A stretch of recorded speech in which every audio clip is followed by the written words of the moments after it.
Hello Gen Zs, कैसे हैं आप सब लोग। I hope so have been very very good.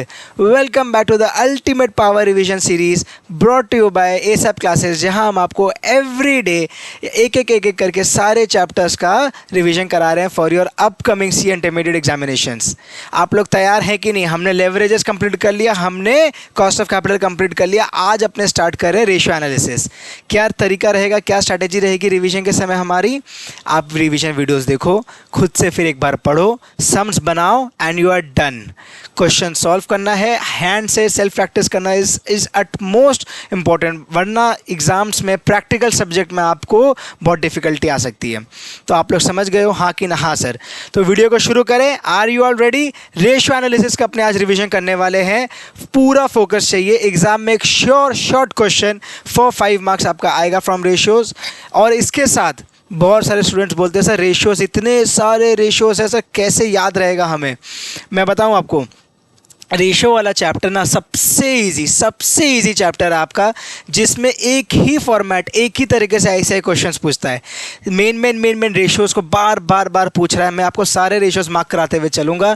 मेरा विश्वास रखना, पूरा वीडियो एंड तक देखना। आपको सारे रेशियोज़ का अंडरस्टैंडिंग, उसका कंसेप्ट, उसका एग्जाम्पल, सारा चीज़ सॉल्व हो जाएगा, सारा चीज़ समझ में आ जाएगा। Are you ready. Yes sir. और एक और बात, वर्किंग कैपिटल का जो आपका चैप्टर है, वर्किंग कैपिटल के चैप्टर में भी आपको रेशियोज़ का ही यूज़ करना पड़ता है। समझ में आ रहा है। जो आपका रॉ मटेरियल कंजम्पशन आप कैलकुलेट करते हो, तो वो सारी चीज़ कैसे करते हो, रेशियोज़ को यूज़ करके ही करते हो। टर्नओवर रेशियोज़, इस सारे रेशियोज़ का आपका बहुत ज़्यादा यूज़ होने वाला है। तो शांति से बने रहना, एक एक चीज़ को समझना, स्किप मत कर देना ये चैप्टर। वरना ये चैप्टर स्किप होने का मतलब वर्किंग कैपिटल को भी हार्म करेगा आपके, तो वहाँ पर भी आपको दिक्कत होगा। तो कोई भी चीज़ अपने स्किप नहीं करेंगे। ईजी सिलेबस है, ईजी कंसेप्ट है, मैं बता दूँ आपको याद हो जाएगा। Are you ready. हाँ या ना। यस। तो एक बार फुल स्क्रीन में आते हैं एंड देन स्टार्ट करते हैं। आ जाओ। स्क्रीन दिख रहा है मेरा, हाँ कि ना। हाँ कि ना। यस सर, हमें दिख रहा है सर। जिस नोट से हम रिवाइज करने वाले हैं वो है मेरे handwritten notes for financial management, जो मैंने बनाया है। अलॉन्ग विद स्ट्रेटेजिक मैनेजमेंट का भी मैंने नोट्स बनाया है। वो अपने एसएम के रिवीजन के टाइम पे अपने उसको डिस्कस करेंगे। But both FM and SM का आपको नोट्स मेरा मिल सकता है, बुक मिल सकता है। एक book that is sufficient for your final day 1.5 days revision. वो बुक आपको मिल सकता है। उसके लिए क्या करना है, नीचे दिए गए डिस्क्रिप्शन बॉक्स में गूगल फॉर्म लिंक है, उसे फिलअप कर दीजिए। वो बुक आपके घर तक हैंड डिलीवर हो जाएगा। बुक दिखाएं क्या आपको। हाँ सर, बुक दिखाइए। This is the book. ये बुक आपको आपके घर तक हैंड डिलीवर हो जाएगा। एग्जैक्टली जो आपको स्क्रीन में दिख रहा है, यही किताब फ्री में आपको मिल जाएगा अप टू नेक्स्ट, लास्ट जो मैंने वीडियो में अनाउंस किया था, नेक्स्ट 100 बुक्स तक। तो हमारी काउंटिंग चालू है, तो तब तक आप फटाफट से ऑर्डर अपना प्लेस कर दो। So are you all ready. Yes sir. चलो चैप्टर 3 कहाँ से सर, हमारा आईसीएस स्टडी मैट के हिसाब से अपना चैप्टर 3 है रेशियो एनालिसिस। दोस्तों शांति से पढ़ाई करना, एक एक चीज़ मेरी सुनते चलना, नोट करते चलना, खुद से लिखते हुए भी चलना। जो मैं चीज़ बोलूँगा करूँगा, लिखते आपको जो अपने हाथ से प्रैक्टिस करोगे तो ऑटोमेटिकली रजिस्टर हो जाएगा आपके दिमाग में। समझ में आ गया। Yes. So ratio analysis. Sir ratio analysis का मतलब बता दो। सबसे पहले स्टार्ट कर रहे हैं, फुल फोकस है ना, आप स्टार्ट कर रहे हैं अपने। 5 से 7 नंबर का वेटेज आता है, 5 नंबर का शॉर्ट क्वेश्चन। मोस्टली क्वेश्चन 1 में ही आता, कंपलसरी क्वेश्चन में तो ऐसे भी आपके पास ऑप्शन नहीं है। बट इस बार लास्ट जनवरी एग्जाम में मैं सरप्राइज़ हुआ कि आईसीएस ने क्वेश्चन 3 में उसे पूछ लिया था। बट इट डजेंट मैटर, अपने को तो अच्छे से पढ़ाई करना ही है। इवन एमसीक्यू में कुछ पूछ ले, कहीं ना कहीं से रेशियो आपको यूज़ आएगा ही आएगा, तो आप उसको छोड़ तो सकते ही नहीं हो, ठीक है ना। चलो बेसिक अंडरस्टैंडिंग लेते हैं सबसे पहले रेशियो एनालिसिस हमारे कंसेप्ट का, हमारे चैप्टर का। रेशियो का मतलब क्या है यार, पहले तो ये बता दो। सबसे पहले ये बता दो रेशियो का मतलब क्या है। आपने लास्ट एग्जाम दिया, आपने सीए फाउंडेशन दिया, मान लो आपका एग्जाम्पल स्कोर आया 250। सो एग्जाम्पल आपका स्कोर आया 250। सो 250 स्कोर आउट ऑफ व्हाट 400। सो आपका जो एक्यूरेसी आप कैलकुलेट करते हो, कैसे कैलकुलेट करोगे सर, हमारे पास कैलकुलेटर है, येस और नो। तो 250/400 × 100 करोगे, 62.5% का जो आपका एक्यूरेसी आया, दिस इज नथिंग बट आपने एक रेशियो ही कैलकुलेट किया है। एक रेशियो क्या होता है, रेशियो मतलब it's a fraction of 2 numbers. एक फ्रैक्शन है 2 नंबर्स का, जो आपको एक अंडरस्टैंडिंग देता है कि इसका मतलब क्या है। व्हाट आई मीन टू से इज अगर मैं बोल देता आपको सिर्फ कि 62.5 मार्क्स आए, 62.5 मार्क्स आए किसी के, तो आप ये क्वेश्चन करोगे ना सर 62.5 कितना में से आया, 100 में से आया, 200 में से आया? तो एक बेस चाहिए, एक अंडरस्टैंडिंग चाहिए, तभी आपको समझ में आएगा रेशियो का मतलब। सिर्फ 62.5 एक नंबर बोलने से नहीं समझ में आएगा। सो इसीलिए रेशियोज का मतलब होता है एक फ्रैक्शन जहाँ एक न्यूमरेटर एंड एक डिनोमिनेटर दोनों अपने को लगता है। More over it's just a relationship between two variables having a cause and effect relationship. Cause and effect relationship मतलब every action has an equal and opposite reaction. पढ़ा था ये फिजिक्स क्लास 7 फिजिक्स न्यूटन उनका third law of motion में every action has an equal and opposite reaction. तो इसका मतलब क्या हुआ? every action is the cause which leads to the other reaction, मतलब other action which is equal and opposite reaction. तो ये cause and effect, ये cause is the first action and equal and opposite reaction is the effect. ये effect किसके वजह से हुआ? ये cause के वजह से। समझ में आया? एग्जाम्पल दे क्या? अब एक एग्जाम्पल दे। मान लो हमारा डेट टू इक्विटी रेशियो क्या होता है? डेट टू इक्विटी रेशियो क्या होता है sir? Debt by equity. Debt by equity is the debt to equity ratio. अगर मैं बोलूँ कि कंपनी में डेट बढ़ रहा है, कॉस्ट बढ़ रहा है, डेट बढ़ रहा है, तो ओवरऑल क्या हो रहा है? इससे इफेक्ट क्या हो रहा है? कंपनी में लेवरेज बहुत ज़्यादा हो जा रहा है, फाइनेंशियल बर्डन कंपनी में ज़्यादा हो रहा है। So this is the meaning of cause and effect relationship. Sir हमें व्हाट इज रेशियो एनालिसिस याद करने की दरकार है क्या? बिल्कुल भी नहीं। इस टाइप का थ्योरी क्वेश्चन नहीं आता आपका। थ्योरी में क्या इंपॉर्टेंट है क्या नहीं, वो आपको हम साथ साथ बताते चलते हैं। मोर ओवर अलग से थ्योरी का भी वीडियो मिल जाएगा, तो अब वहाँ से थ्योरी पे ज़्यादा फोकस करना। बट इस टाइप से व्हाट इज रेशियो एनालिसिस बोलेगा व्हाट इज कैपिटल बजटिंग है, मजाक थोड़ी ना है।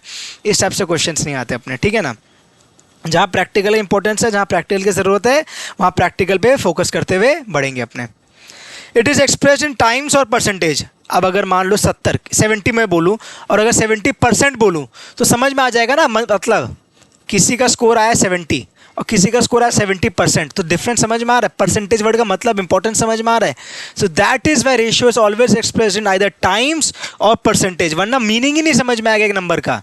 एक 70 में बोलूँगा तो क्या समझ में आएगा? 70 out of what? 70 out of 150, 200 और 100, या 80 में से 70 आया, कैसे समझ में आएगा? बट अगर मैं 70% बोल दूँ तो मतलब ये क्लियर है कि भाई कितने का भी नंबर का एग्जाम था, उसका स्कोर था 70%, उस स्टूडेंट का स्कोर था 70%। तो इसीलिए अपने टाइम्स या परसेंटेज में से डिनोट करते हैं। टाइम्स में कहाँ डिनोट करते हैं आगे बता देंगे आपको, टेंशन मत लो। चलो नेक्स्ट इंपॉर्टेंट बातें करते हैं। बड़ा इंटरेस्टिंग चैप्टर, मैं बता दूं आपको, रेशियो एनालिसिस इतना इंपॉर्टेंट, इतना यूजफुल चैप्टर है, हर जगह आपको काम आएगा रेशियोज। इवन आपका सीए इंटरमीडिएट का जर्नी हो जाएगी, आर्टिकलशिप में रेशियोज का इतना यूज़ है। आप ऑडिट करोगे, फाइनेंशियल स्टेटमेंट्स प्रिपेयर करोगे, मैनेजमेंट को हेल्प करोगे। तो आजकल तो शेड्यूल 3 में, जो आपका शेड्यूल 3 है, उसमें भी 10 टाइप्स ऑफ रेशियोज कंपलसरी कर दिया आपको प्रेजेंट करना बैलेंस शीट में। कोई भी कंपनी का बैलेंस शीट उठा के देख लो, एनुअल रिपोर्ट में ही शेड्यूल 3 का नया फॉर्मेट में ही आपको रेशियोज प्रेजेंट करने पड़ते हैं। तो अपने को रेशियोज आना पड़ेगा। समझ में आ रही है? यस। चलो पता है आपको रेशियोज हमेशा कैप्स में डिनोट करते हैं। कैप्स में डिनोट करते हैं। What is caps? कैप्स क्या? कैप्स सी से है हमारा कवरेज रेशियो, सी से है coverage ratio, A is activity ratio, P is profitability ratio and S से क्या है हमारा? Solvency ratio. ये एस से क्या है? Solvency ratio. ये मैंने बस एक निमोनिक बनाया है आपको याद रखने के लिए कि रेशियो का मतलब कैप्स होता है। कैप्स का मतलब सी से चालू करो कवरेज, ए से एक्टिविटी, पी से प्रॉफिटेबिलिटी एंड एस से solvency ratio. Is this clear my friends? Yes और नो? Please tell me. हाँ सर बढ़िया से क्लियर है, समझ में आ रहा? Are we going fast? No. Good. Caps में हमें रेशियोज को डिनोट करते हैं। सी से कवरेज, ए से एक्टिविटी, पी से प्रॉफिटेबिलिटी एंड एस से सॉल्वेंसी। सारे रेशियोज का मतलब जैसे जैसे जो आएगा बताते चलेंगे आपको, फॉर्मूला भी दिखाते चलेंगे, समझाते हुए चलेंगे। बस बने रहना, मज़ा ही आ जाएगा। सबसे ईजी है, मैं बता दूँ सबसे ईजी है। जो इंपॉर्टेंट रेशियोज मैं बोलूँ, मार्क कराऊँ, स्टार लगवाऊँ, उसे फटाफट मार्क करते हुए आप चलना या नोट करते हुए कहीं पर चलना। बुक आप ले लो, बुक ऑर्डर कर लो। बुक ऑर्डर नहीं किया तो मज़ा ही आ जाएगा। वीडियो को लाइक किया कि नहीं? वैसे आपने वीडियो को लाइक फटाफट से कर दो। जब जहाँ वीडियो पसंद आए फटाक से एक तो लाइक मार दो, और दोस्तों के संग वीडियो शेयर ज़रूर करना। और चैनल को सब्सक्राइब नहीं किया तो प्लीज़ एक सब्सक्राइब तो बनता है। चलो प्रॉफिटेबिलिटी रेशियोज से स्टार्ट करें। हाँ सर करो। एक चीज़ ध्यान रखो। चलो आगे आए। चलो आगे आएंगे प्रॉफिटेबिलिटी में, तब बताते हैं आपको। एक इंपॉर्टेंट बात और पहले कर लेते हैं। बैलेंस शीट बनाने बोलता है आपको रेशियोज़ में ना बैलेंस शीट बनाने बोलता है। बैलेंस शीट बनाने बोलता है मतलब क्या है, एग्जाम में टी शेप बैलेंस शीट, जो आपने क्लास 11 12 फाइनल अकाउंट्स में पढ़ा होगा, वो टी शेप बैलेंस शीट बनाना है आपको रेशियोज़ के क्वेश्चन में।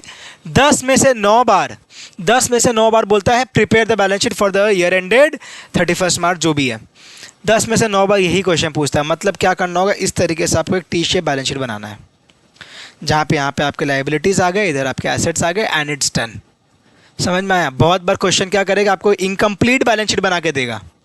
जब आप क्वेश्चन सॉल्व करोगे ना, इस टाइप के क्वेश्चंस ही मिलेंगे, बस भर भर के।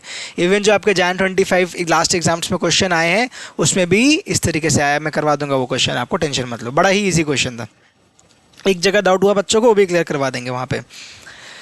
सो ये जो equity, preferential capital, reserve and surplus, इन सारी चीज़ों का आपको या तो कुछ इन्फॉर्मेशन दे देगा या कुछ कैलकुलेट करने बोलेगा, रेशियोज़ के बेसिस में अपने कर लेंगे, and then we are done. एक और इंपॉर्टेंट बात मैंने यहाँ नोट दिया है, अगर यहाँ पे कोई फिक्टिशियस एसेट्स हो, फिक्टिशियस एसेट्स का मतलब कोई प्रिलिमिनरी एक्सपेंस, कोई हमारा डिस्काउंट एंड इश्यू डिबेंचर्स, तो अपने क्या करते हैं, उसे नेट कर देते हैं फ्रॉम रिजर्व एंड सरप्लस।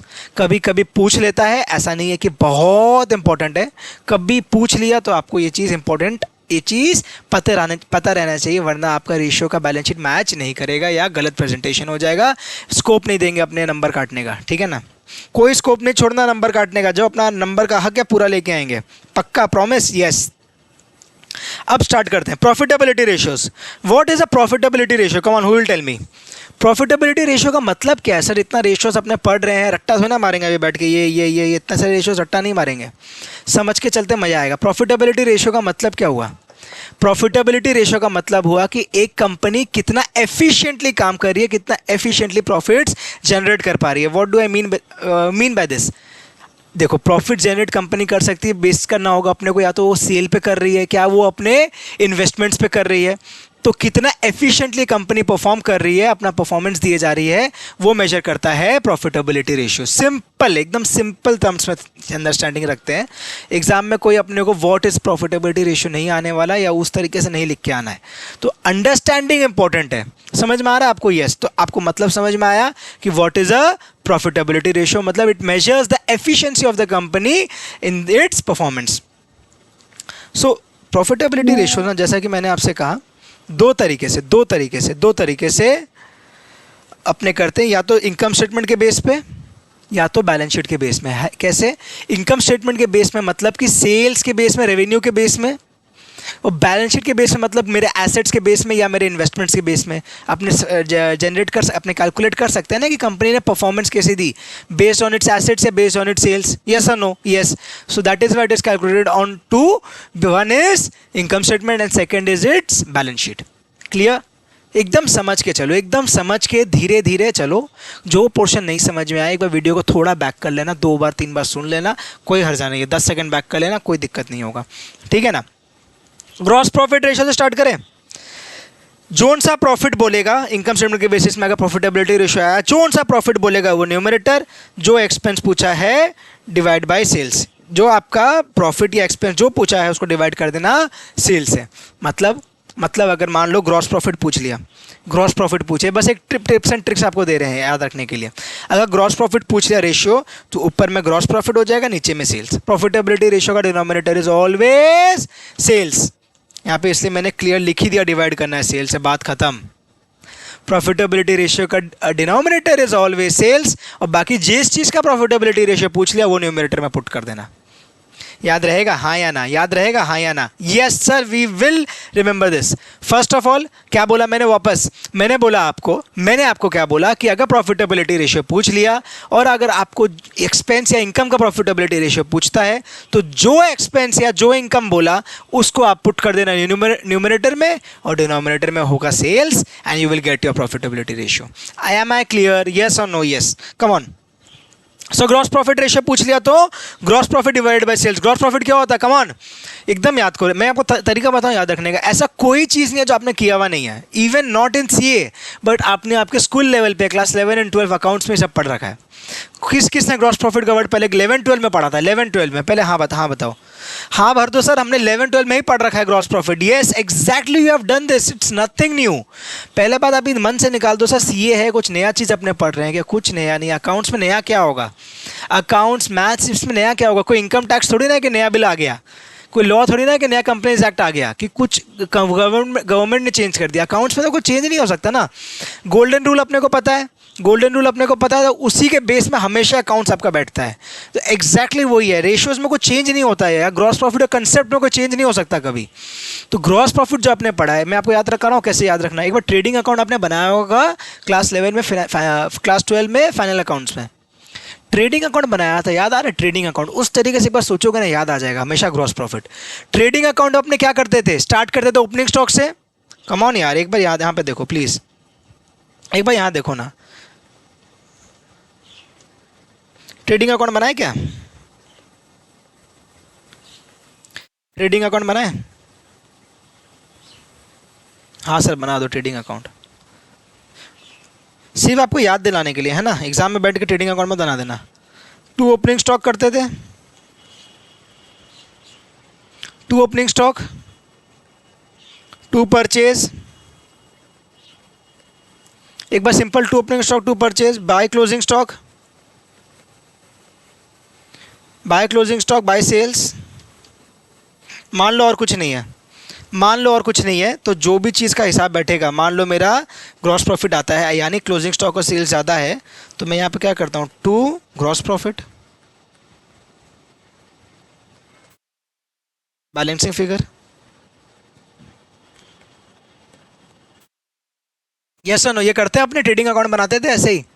यही है भाई ग्रॉस प्रॉफिट, हमेशा ऐसे ही याद रखना है। इट्स व्हाट आपका revenue from operations, revenue from operations, revenue from operations by sales जो करते हो, revenue from operations minus COGS. COGS क्या हुआ? ये सब तीनों को सीओजीएस बोलते हैं, जो मैंने रेड से अभी सर्कल किया ना यार, ये वाले opening stock plus purchase minus closing stock is your cost of good sold. यही कॉस्ट ऑफ गुड सोल्ड है, ये रेवेन्यू फ्रॉम ऑपरेशंस, और रेवेन्यू फ्रॉम ऑपरेशंस माइनस ये करोगे तो आपको मिल जाएगा ग्रॉस प्रॉफिट। समझ में आया? कोई नया चीज़ था क्या? प्लीज़ बता दो। मैं बोलूँ कभी मत सोचना कुछ नया पढ़ रहे हो, हटा देते हैं ये सब। आप कभी मत सोचना कि हम कुछ नया पढ़ रहे हैं, एकदम सेम चीज़ को अलग अलग तरीके से सीख रहे हैं बस, ठीक है ना। मज़ा आया? मज़ा आया? एक बार याद आएगा, रिफ्रेश हुआ, रिफ्रेश फीलिंग आ रहा है क्या? हाँ सर एकदम रिफ्रेश फील हो रहा है। So this is how we calculate gross profit. Gross profit ratio क्या हुआ? Gross profit ratio is gross profit divided by sales. अगर आपको इतना बार मैं बोल रहा हूँ तो फटाफट लिख लो, फटाफट लिख लो। कॉपी पेन लेके बैठे हो ना रिवीजन करने के लिए, फटाफट लिख लो, याद रहेगा। मैं बताऊँ बहुत हेल्प होगा। Gross profit is gross profit ratio is GP by sales into 100 आपको डीम्ड है, याद रहेगा। ये परसेंटेज में निकालना है, परसेंटेज में से दिखाना है 40%, 30%, 70%, जितना हो। Gross profit ratio higher the better, lower the better? Obviously higher the better, जितना ज़्यादा प्रॉफिट होगा उतना बेहतर। एकदम क्लियर अपने है ना? हाँ, ये वाला चीज़ आपको मालूम है, इसमें कोई दिक्कत नहीं, आगे करा देंगे इसको भी। Gross profit ratio COGS ratio is equals to 1। अरे revenue from operations minus gross profit is equals to COGS अगर होता है तो सीओजीएस प्लस ग्रॉस प्रॉफिट तो 1 होगा ही ना फिर। ये डेरिवेशन है इसका, सिंपल सा, कोई नई चीज़ नहीं है, कोई नई चीज़ नहीं है, कोई बहुत टॉप चीज़ नहीं बता रहा हूँ मैं। फटाफट नज़र घुमा लो, ईजी है, आगे बढ़ेंगे। Net profit ratio, net profit ratio क्या हुआ? Net profit ratio, GP ratio अगर आपने कर लिया तो एनपी रेशियो तो आपको आता ही है। ट्रेडिंग अकाउंट आपने सीखा, उसके बाद क्या बनाते थे? पीएल। आज अब अपना शेड्यूल 3 में हो गया statement of profit and loss. No more it's called an account पर से, बट येस अपने फाइनल अकाउंट्स में जैसे सीखे थे, बस सिंपल वही लॉजिक लगा, एक बार सिंपल वही बुद्धि से याद करे, प्रैक्टिस करे, काम बन जाएगा, काम कर बन जाएगा उसी तरीके से सोचने से। तो अपने नेट प्रॉफिट कैसा था? तो ग्रॉस प्रॉफिट से स्टार्ट करते थे, सारा इंडायरेक्ट एक्सपेंसेस को पुट करो, जो बचा that is your net profit, बात खत्म। So that is net profit, net profit divided by sales या पैट जैसा भी रहे। PAT means profit after tax, divide by sales into 100 is net profit. Net profit ratio is higher the better, obviously जितना ज़्यादा profit उतना ज़्यादा फायदा। ये तो रेशियो मुझे मालूम है, आपको एकदम बचपन से याद है। सीओजीएस रेशियो जो बोले वो numerator, divide by sales into 100 is your COGS ratio. अब ना सीओजीएस, ये दोनों रेशियो बहुत इंपॉर्टेंट है, ग्रॉस प्रॉफिट रेशियो और आपका एनपी रेशियो, ये तो बहुत इंपॉर्टेंट है। मैं बताऊँ बाकी ये जो सीओजीएस रेशियो है ना, ये कोई ऐसे कोई बहुत ज़्यादा इंपॉर्टेंट नहीं है कि सीओजीएस रेशियो एकदम आ ही गया और आपने पूछ लिया। कोई नया चीज़ भी नहीं है पहली बात, और ऐसा नहीं है कि सीओजीएस बहुत रिपीटेडली पूछता है ईसीआई। सीओजीएस का यूज़ पूछता है, सीओजीएस का यूज़ आएगा फॉर कैलकुलेटिंग ग्रॉस प्रॉफिट या तो स्टॉक का बेसिस पे। सीओजीएस दो तरीके से निकल सकता है, कम ऑन यार, एक बार लिखाएं आपको, एक बार लिख लो साथ साथ। सीओजीएस ना दो तरीके से निकल सकता है। सीओजीएस सीओजीएस सीओजीएस क्या हुआ? रेवेन्यू माइनस ग्रॉस प्रॉफिट, सीखा हमने। और सीओजीएस एक और तरीके से कैसे आएगा बताओ तो, एक और कैसे आएगा सीओजीएस? सीओजीएस आएगा मेरा opening stock plus purchase minus closing stock. इस तरीके से ना सीओजीएस निकालने, आप मान के चलो आएगा ही एग्जाम में, इस तरीके से सीओजीएस निकालने आपके एग्जाम में तो आने वाला ही है, तो हमेशा आपको ऐसे याद रखना है, ठीक है ना? समझ में आ गई? Yes, let's move forward, come on, we will not finish then. COGS ratio समझ में आया? COGS by sales into 100 is COGS ratio. Operating profit ratio, operating profit मतलब हमने यार इनकम स्टेटमेंट में बहुत बार सीखा है,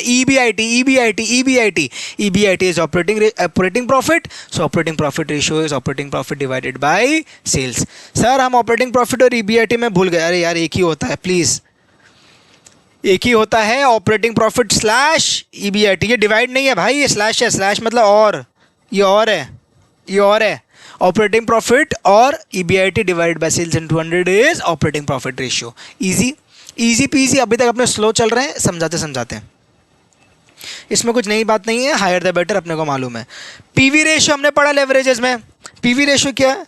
contribution by sales into 100 is my PV ratio, profit volume ratio. PV ratio का क्या है ना, अगर मान लो अगर आपने, एक बार मेरा बात ध्यान से बस सुनो, ध्यान से सुनो, एक यूनिट बेचा, सिर्फ एक यूनिट, एक ये पेन है, दिस इज अ पेन, एक पेन मैंने बेचा, मान लो ये पेन मैंने बेचा, एक पेन बेचा 100 रुपये में, इसका वेरिएबल कॉस्ट मेरा लगा 60, तो मेरा कंट्रीब्यूशन कितना आया कौन बताएगा? 100 minus 60 that is 40 rupees is my variable cost, sorry 40 rupees is my contribution. तो 100 is my selling price, less मैंने क्या वेरिएबल कॉस्ट 60, तो मेरा कंट्रीब्यूशन कितना आया? 40। अब मैं अगर पीवी रेशियो निकालूँ ना, तो मैं निकाल लूँगा 40/100, 40/100 इज 40%। अगर मैं एक पेन बेचूं या मैं 10 पेन बेचूं, मेरा पीवी रेशियो ना सेम रहता है। मैं एक पेन बेच रहा हूं 100 माइनस 40 माइनस 60 गिव्स में 40, तो 40/100 विच इज़ 40% वो आया। अगर मैं 10 पेन बेच देता तो 1000 का सेल्स होता, 100 into 10,000 sales minus variable cost होता था 60 into 10 600, that would have given me 400 rupees का contribution, that ultimately means 400/1000, that is 40% का आपका पीवी रेशियो। तो पीवी रेशियो आपका एक यूनिट हो चाहे n नंबर ऑफ यूनिट्स हो, इट रिमेन्स द सेम, हमेशा ध्यान रखना। समझ में आया? यस। ऑपरेटिंग एक्सपेंस रेशियो क्या हुआ? Operating expense divide by sales into 100। एक ही चीज़ बार बार आ रहा है, यस और नो। ऑपरेटिंग एक्सपेंस का एग्जांपल जो मैंने आपको दे दिया, आपके मन में आया होगा सर ऑपरेटिंग एक्सपेंस क्या हुआ? ये लो एग्जांपल है आपके पास, यहाँ पे आपके मन में जैसे ही जो चीज़ आएगा आपको नोट्स में मिल जाएगा। सेलिंग एंड डिस्ट्रीब्यूशन एक्सपेंस हुआ, एडमिन एक्सपेंस हुआ, इस तरीके के जितने भी आपके खर्चे होते हैं ना, जो ऑपरेटिंग नेचर के होते हैं, क्या नेचर के बोल रहा हूँ? इंटरेस्ट का खर्चा बोल रहा हूँ क्या? नो, जो ऑपरेटिंग नेचर के खर्चे होते हैं that is your operating expense. हमने ऑपरेटिंग लेवरेज के टाइम पे भी डिस्कस किया था, जो रेंट का खर्चा हुआ, इंश्योरेंस का खर्चा हुआ, ये सब सैलरी के खर्चे हुए, सारे आपके ऑपरेटिंग एक्सपेंसेस है, ऑपरेटिंग कॉस्ट होता है, दैट इज वाई ये सब हमारे क्या है? ऑपरेटिंग एक्सपेंस, जो हम ऑपरेटिंग एक्सपेंस रेशियो निकालते समय यूज़ करते हैं। ठीक है, ऑपरेटिंग रेशियो क्या हुआ? ऑपरेटिंग रेशियो ना, यहाँ पे ऐसे ना कभी कभी आपको पूछ के कंफ्यूज करता है बच्चों को ना, ये याद रहता है दोस्तों, आप लोग मेरी बात सुनो, आपको ना ये याद रहेगा ऑपरेटिंग एक्सपेंस रेशियो क्या है। Operating expense divide by sales into 100 बोला, ऑपरेटिंग रेशियो जहाँ पूछ लेता है ना, मन में मैंने आपको बार बार सिखाया सर प्रॉफिटेबिलिटी रेशियो बोलेगा तो जो पूछा डिवाइड बाय सेल्स, तो आपके मन में आएगा ऑपरेटिंग बाय सेल्स इनटू 100। ले यार ये ऑपरेटिंग क्या होता है लेकिन, अरे यार ये तो ऑपरेटिंग क्या होता है लेकिन, तो यार यहीं पर ही ऐसे आपको फंसाएगा, यहीं पर ही क्वेश्चन देगा। ऑपरेटिंग का मतलब बच्चों को पता नहीं रहता, ऑपरेटिंग मतलब कुछ नहीं है, जितने आपके खर्चे सारे डाल देना, सीओजीएस का भी ले लेना और ऑपरेटिंग एक्सपेंस भी ले लेना, दोनों ले लेना divide by sales.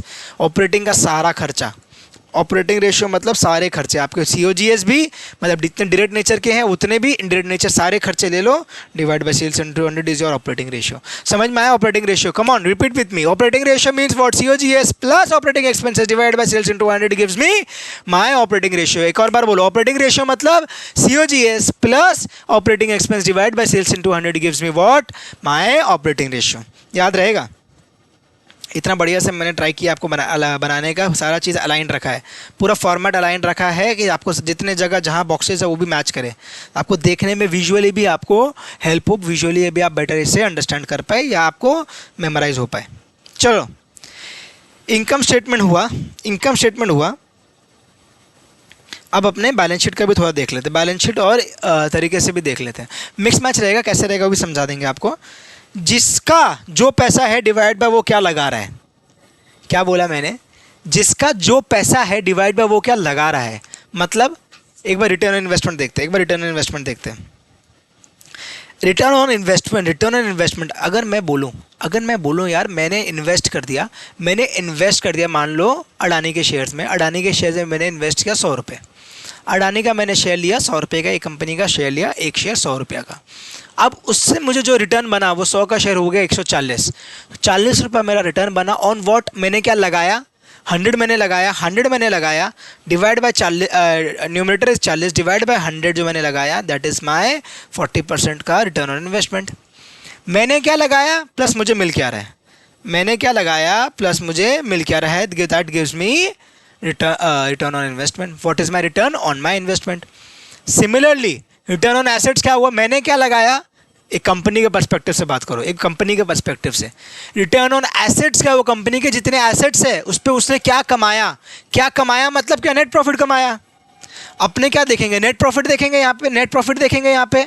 I will explain everything, मेरे साथ बने रहो, किसको क्या मिलेगा नहीं बनेगा मैं नीचे देखो यहाँ पे मैंने बनाया है, ये वाला जब नोट में आएंगे ना आपको अच्छे समझ में आएगा। मेरे साथ बने रहो 2 मिनट में कंप्लीट करते हो, नोट भी करेंगे, आपको एकदम अल्टीमेटली एक साथ सारे तार जुड़ जाएंगे। जैसे अपने मूवी देखते हैं, मैं एग्जांपल देता हूँ, बने रहना पड़ता है ना मूवी में, क्लाइमैक्स तक वेट करना पड़ता था, पूरा मूवी का एक साथ सारे कैरेक्टर्स आएंगे, पूरा स्टोरी रिवील होगा तो मज़ा आएगा।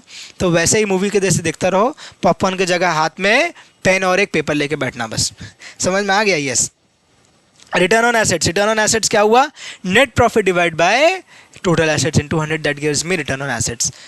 रिटर्न ऑन एसेट्स मतलब एसेट्स कंपनी का लगाया हुआ था, क्या कमाया, that is the return which is net profit into 100। ठीक है, इजी लग रहा है? वर्ड से मैं समझाना चाह रहा हूँ, इतना बार फोकस क्यों कर रहे हैं? आपको वर्ड से ही समझ में आ जाए, आपको ये इसी से याद आ जाए, आपको दरकार ही ना पड़े देखने का टुवर्ड्स द राइट कि मैंने क्या फॉर्मूला लिखा है, आपको दरकार ही ना पड़े, इसी से समझ में आ जाए। जितना ज़्यादा यहाँ से काम बन जाएगा ना उतना आपके लिए ईजी होगा एग्जाम में। ठीक है, return on equity most important ratio, double star मार लो भाई रिटर्न ऑन इक्विटी को। तो रिटर्न ऑन इक्विटी आपका सबसे इंपॉर्टेंट रेशियो है। रिटर्न ऑन इक्विटी का मतलब क्या हुआ? हमने इनकम स्टेटमेंट में सिखाया आपको return on equity. Return on what? This time I am not saying that return on assets, this time I am saying return on equity. Equity वाले कौन हुए? कंपनी के ओनर्स। अगर मेरी कंपनी है तो मैं उसका ओनर हुआ, अगर मैं एसएप क्लासेस मेरा है तो एसएप क्लासेस का ओनर मैं हुआ। तो अगर रिटर्न ऑन इक्विटी क्या हुआ? रिटर्न ऑन इक्विटी क्या हुआ? जो मुझे मिलेगा, मुझे क्या मिलेगा? आफेश। आफेश हमने सिखाया आपको, आफेश मतलब earnings available for equity share holders. Imagine करो income statement, sales less variable cost gives me contribution less fixed cost gives me EBIT, EBIT less interest gives me EBT less tax gives me PAT.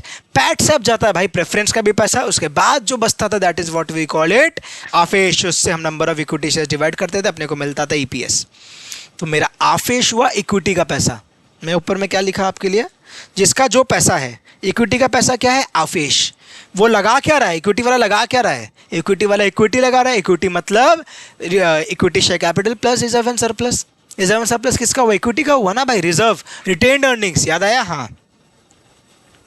तो equity share holder funds बोलते थे अपने उसे सुंदर भाषा में, आपको याद रखने के लिए इक्विटी शेयर होल्डर फंड्स बोलो, equity plus reserve and surplus बोलो, नेटवर्थ बोलो, आपका ओनर्स इक्विटी बोलो, जो भी टर्म यूज कर लो, that all means the same, that is equity share holder funds. ठीक है ना?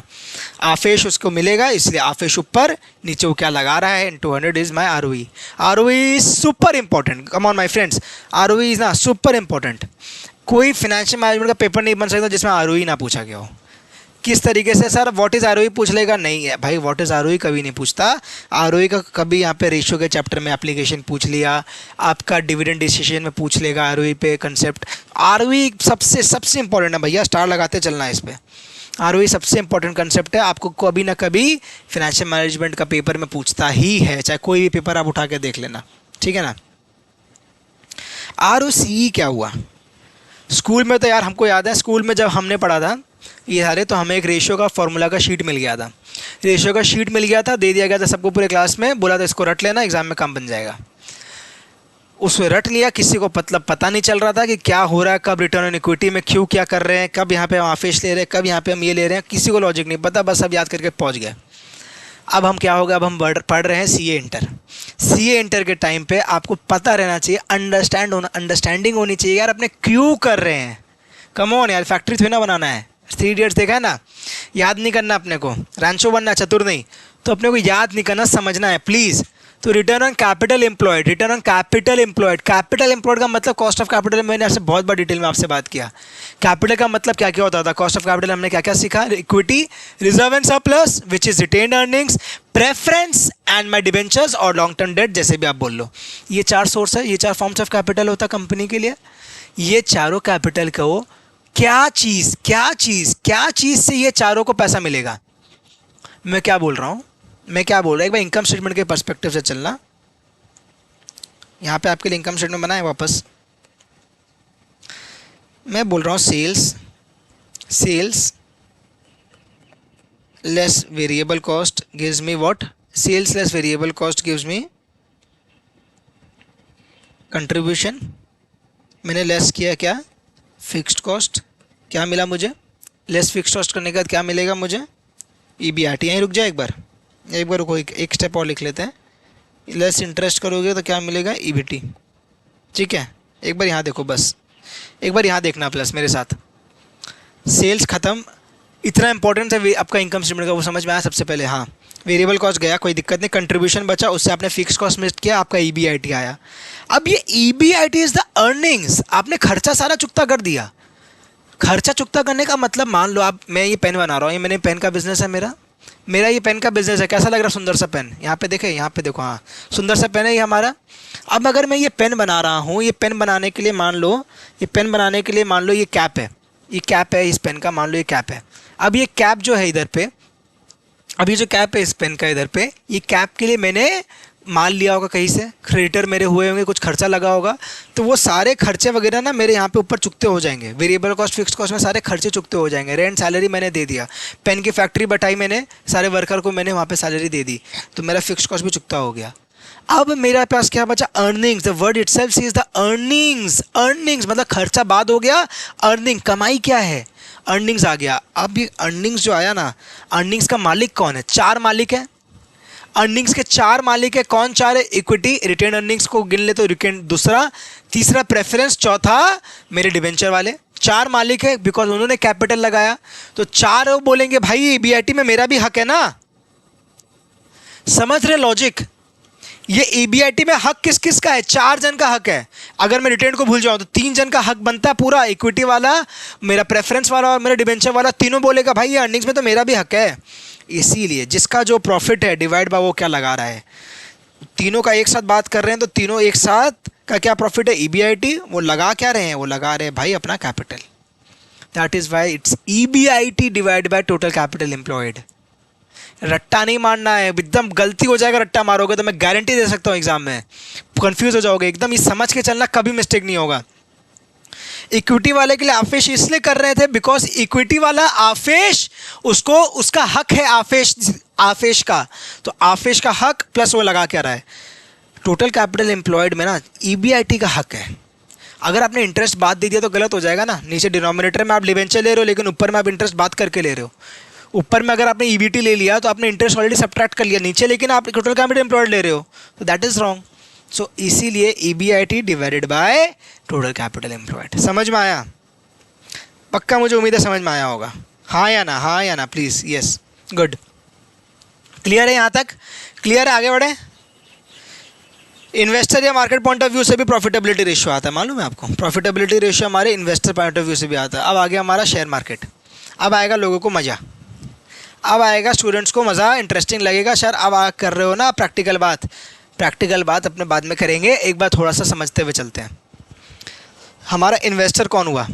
अगर आज जाके रिलायंस इंडस्ट्रीज़ का शेयर ले लिया आपने, एक आज चल रहा है 1204 रुपये, 1200 रुपये चल रहा है रिलायंस का शेयर का दाम। अगर आज आपने एक शेयर ले लिया रिलायंस का, तो आप क्या हो गए sir? Owner of the company, but owner in that proportion of 1 divided by कितने करोड़ शेयर्स होंगे उसके, वो तो वो आपका ओनरशिप, आपका हक है रिलायंस में। जितना भी परसेंटेज आता है 0.100 आएगा मेरे हिसाब से, वैसा परसेंटेज का आपका हक बनेगा रिलायंस इंडस्ट्रीज़ में। तो ये आप हुए इन्वेस्टर इन अ कंपनी। अब उस एंगल से आप सोचना, based on an investors point of view, ठीक है ना। ईपीएस क्या हुआ? ईपीएस क्या हुआ? अर्निंग्स पर शेयर। अब तो आपको इजी है ईपीएस, आफेश divided by number of equity shares, एकदम इजी। अब देखो अब क्या होता है ना, अगर पैट नहीं हुआ ना, पैट नहीं हुआ, if no PAT then, sorry PAT नहीं, if no preference dividend, if no preference dividend, sir PAT तो हो गई, इफ नो प्रेफरेंस डिविडेंड, तो PAT is equals to आफेश।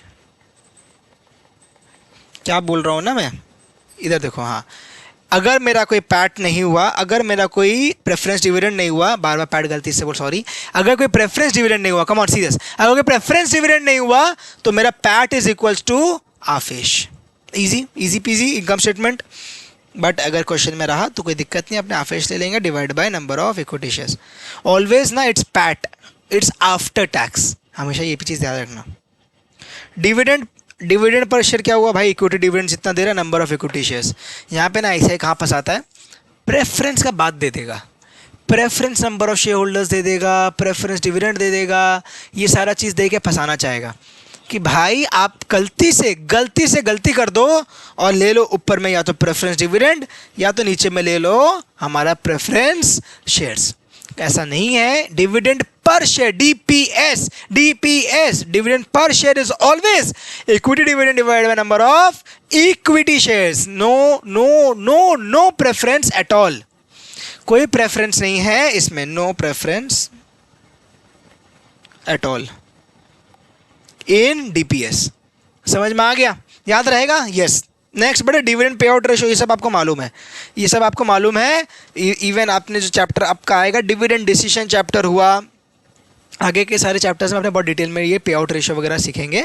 But फिर भी वापस डिविडेंड पे आउट रेशो क्या हुआ यार? डिविडेंड पे आउट रेशो मतलब कितना आप पे आउट कर रहे हो। अब यहाँ पे ना इंटरेस्टिंग चीज़, डिविडेंड को लेके मज़ा आएगा आपको। अब डिविडेंड को लेके मज़ा आएगा।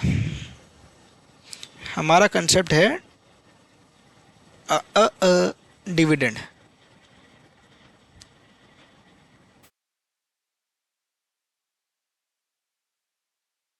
दिख रहा है? हाँ, मालूम है आपको? डिविडेंड में 3 डंडा निकालो, 3 डंडा निकालो। एक होता है डिविडेंड यील्ड, या एक अपने लिखते हैं डिविडेंड नॉर्मल, एक बार नॉर्मल परसेंटेज लिखते हैं बस। एक लिखते हैं डिविडेंड यील्ड,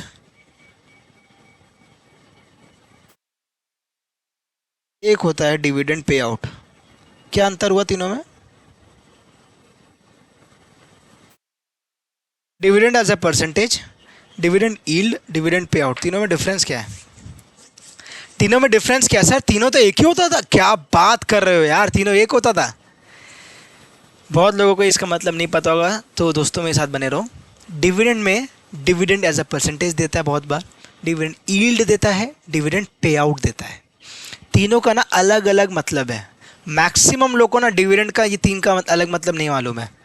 तो आप लेकिन सीए के बच्चे हैं, अपने सीए इंटरमीडिएट क्लियर करेंगे, सीए फाइनल में जाना है, आर्टिकलशिप करना है, क्लाइंट पूछ लेगा यार डिविडेंड यील्ड इतना है, क्लाइंट बोल दिया डिविडेंड यील्ड मेरा इतना है, आपने तो डिविडेंड पे आउट समझ लिया, या वो क्लाइंट बोला भाई मेरा डिविडेंड पे आउट 25%, आपने उसे डिविडेंड परसेंटेज समझ लिया, तो भाई एकदम हो जाएगा गलती।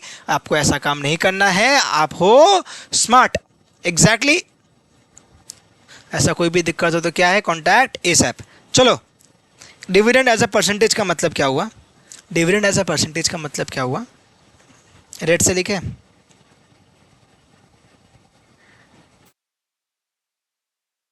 ऑलवेज ऑन फेस वैल्यू,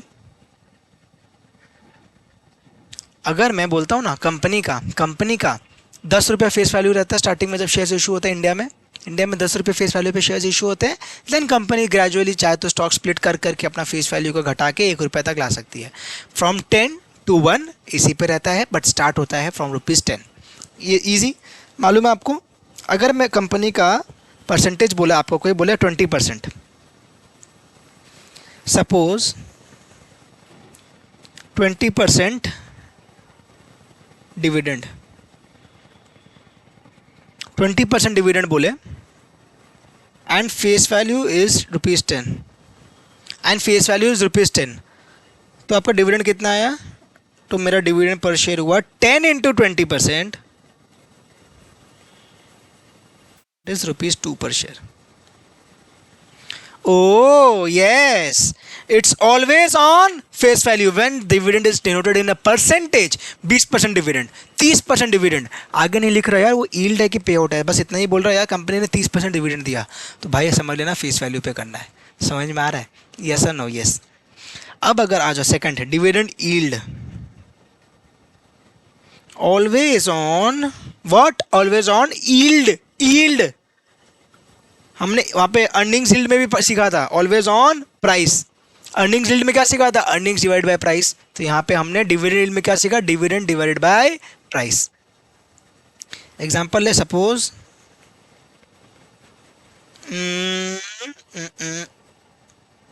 अब के लिए मैं एग्जांपल में कैसे दूँ, चलो ऐसे लिखो, सेम रखते हैं। 20% डिविडेंड, MPS क्या? मार्केट प्राइस पर share is rupees 20। Market price पर शेयर इज ₹20, तो आपका DPS कितना आया? DPS कितना आया? 20 into 20% कितना हुआ? 4 हुआ, तो मेरा 4 पर शेयर का आया DPS। ₹4 पर शेयर का आया DPS। कैसे किया मैंने? Dividend yield is calculated on what? On price. तो मेरा 4 डिवाइडेड बाय 20 करोगे तो आएगा आपका 20% डिविडेंड यील्ड। समझ में आया? That is dividend yield, it's on price. अब बचा पे आउट। अब आपको मालूम है पे आउट का मतलब? पे आउट का मतलब कौन बताएगा? Always on earnings, always on earnings और EPS मान लो इसको आप, always on EPS। Dividend pay out is always on EPS। अब एग्जांपल लेते हैं, सपोज 20% डिविडेंड, EPS ₹5, तो DPS कितना हुआ? DPS हुआ मेरा 5 into 20% विच इज़ ₹1 पर शेयर। समझ में आया? समझ में आया? दिख रहा है? अब देखो, अब दिखेगा कैसे किया मैंने। एक ये ऑलवेज ऑन फेस वैल्यू, ये वाला ऑलवेज ऑन क्या है? ग्रीन से कर दो, it's always on face value, always on price, and this is always on EPS earnings. जैसा आप समझ लो इसे ऐसे। Is this clear? किस किस को पता था पहले बताओ? किस किस को नहीं पता था, नया चीज़ सीखने मिला, वो कमेंट करके बता दो। सर डिविडेंड का कंसेप्ट में तो मज़ा आ गया, सर डिविडेंड का कंसेप्ट में मज़ा आ गया, and I will never do a mistake in examination hall with respect to dividend. ठीक है, फटाफट से कमेंट कर दो।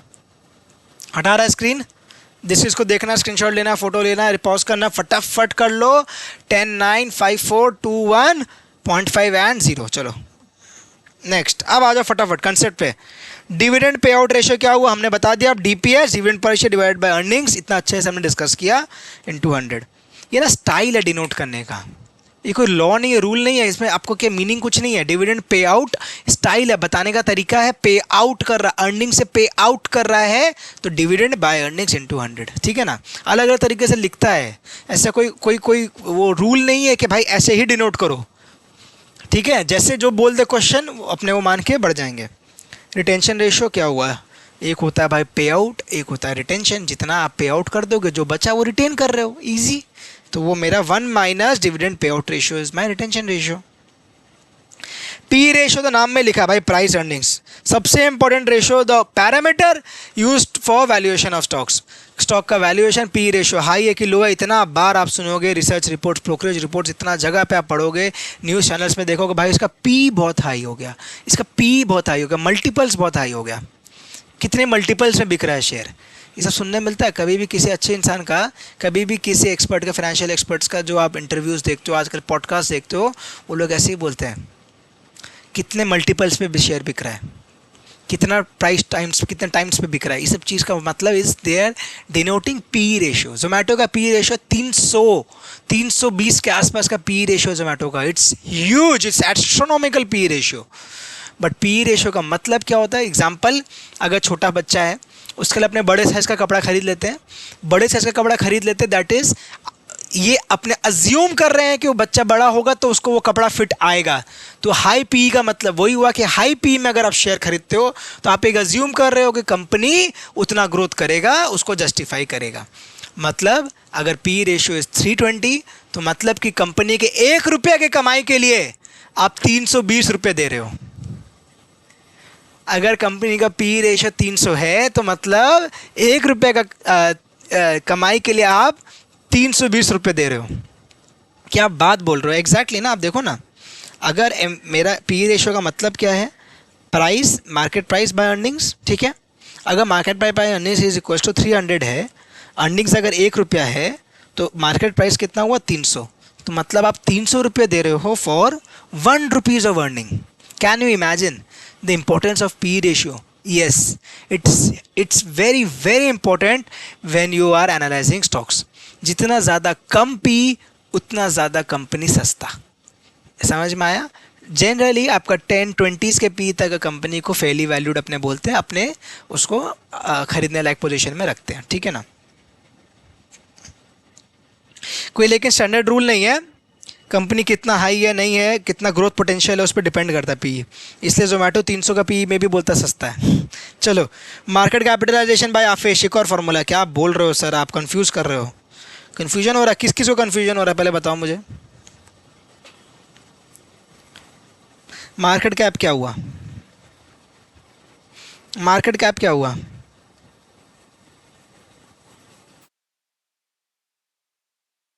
मार्केट कैप मतलब number of shares, number of shares into market price पर शेयर, ये हुआ मार्केट कैप। हाँ या ना? यस। आफेश क्या हुआ? Again number of shares into EPS. अब अगर मैं डिवाइड कर दूं, ये कट गया तो मार्केट प्राइस बाय ईपीएस ही तो बचा। समझ में आया?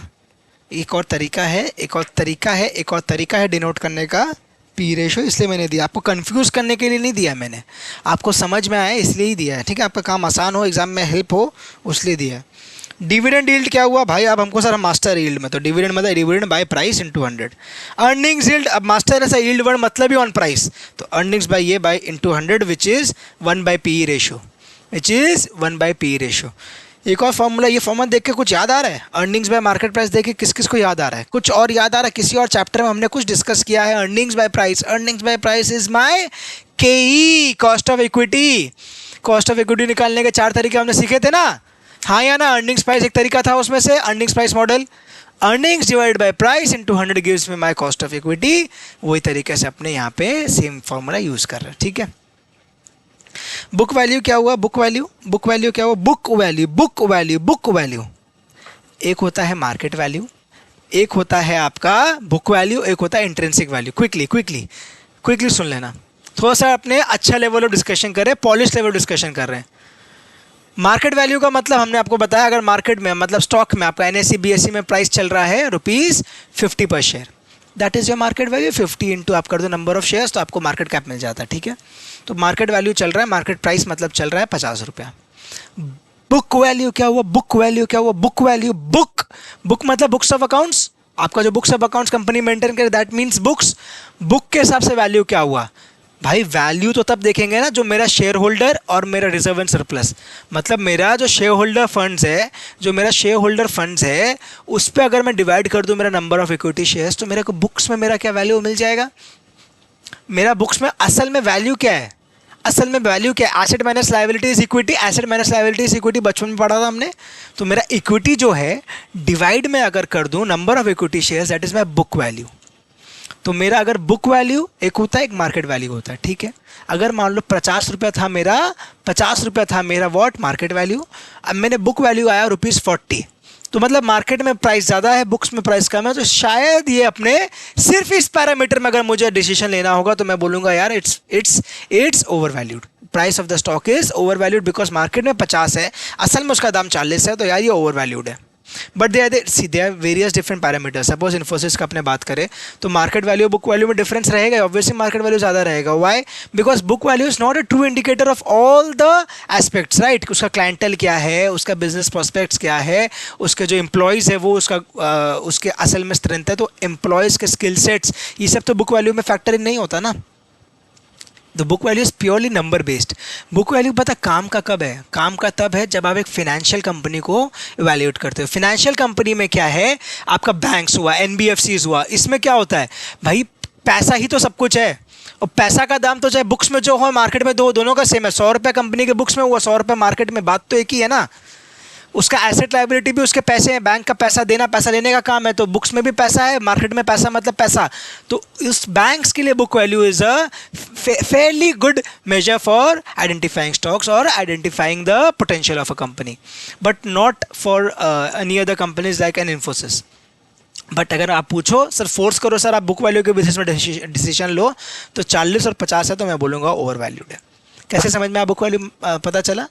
क्विकली एक चीज़ और, एक इंट्रिंसिक वैल्यू एक और कंसेप्ट होता है। इंट्रिंसिक वैल्यू मतलब आपके और मेरे हिसाब से स्टॉक का दाम क्या होना चाहिए था। भाई आप बोलोगे सर मेरे हिसाब से, तो मैंने एनालिसिस किया, मेरे हिसाब से स्टॉक का दाम होना चाहिए ₹60, मार्केट वैल्यू 50, बुक वैल्यू 40 और आप बोल दिया 60, तो आपके हिसाब से that is your intrinsic value of the stock having a potential of 20% upside from ₹50, and for you the price of the stock is then undervalued. कैसे भाई, मार्केट में 50 आपको लग रहा है 60, तो आपके लिए तो अंडर वैल्यूड हुआ, तो आप फटाफट बाई कर लोगे बिकॉज 60 आपको उसका वैल्यू लग रहा है, शुद्ध वैल्यू, असल वैल्यू आपको 60 लग रहा है। लेकिन अगर उसका इंट्रिंसिक वैल्यू 30 लग रहा है, मुझे उसका इंट्रिंसिक वैल्यू 30 लग रहा है, तो मैं बोलूँगा इट्स फेयरली ओवर वैल्यूड। 50 में दाम चल रहा है, मेरे लिए 30 रुपया दाम होना चाहिए, तो मैं तो कभी उस स्टॉक को नहीं बाई करूँगा। समझ में आया? यस। चलो आगे बढ़ते हैं, बहुत टाइम लगाया हमने। Q ratio, this is not important, कभी आपका एग्जाम में कभी नहीं पूछा। क्यू रेशियो छोटा सा कंसेप्ट है, market value of a company divided by asset replacement cost. ये जॉन स्टोबिन बोल के एक जन ने दिया था, वो फटाफट देख लेना। This is not important, market value of a company divided by asset replacement cost, बस इतना ध्यान रखोगे तो काम बन जाएगा। आगे बढ़ते हैं, ये वाला आपका इंपॉर्टेंट नोट जिसका मैं बात कर रहा था, इधर देखो। अब equity share capital plus reserve and surplus, इससे अपने आफेश वालों को यहाँ बांटते हैं। आफेश का हक किसका होता है? आफेश का हक होता है इक्विटी वालों का, और रिजर्व एंड सरप्लस या रिटेन अर्निंग्स आरई बोल दो, उसे जो बोलना है। पैट का हक किसका हुआ भाई? पैट से अपने किसको देते थे? Preference dividend, preference share capital वाले का हक और इक्विटी वाले का हक। ईबीआईटी या पीबीआईटी से मेरा बोरिंग्स मतलब मेरा डिवेंचर, मेरा प्रेफरेंस और मेरा सबको जाता था। तो ये टेबल अगर आपने देख लिया, टेबल आपने समझ लिया, टेबल आपने याद, तो क्या ही बोलूँगा, याद करने का दरकार नहीं है, ये ध्यान पड़ ही जाता है, ये याद हो ही जाता है, तो इसमें याद करने का कोई दरकार नहीं है, ये ऑटोमेटिकली इम्प्लाइड है, ऑब्वियस है, ठीक है ना।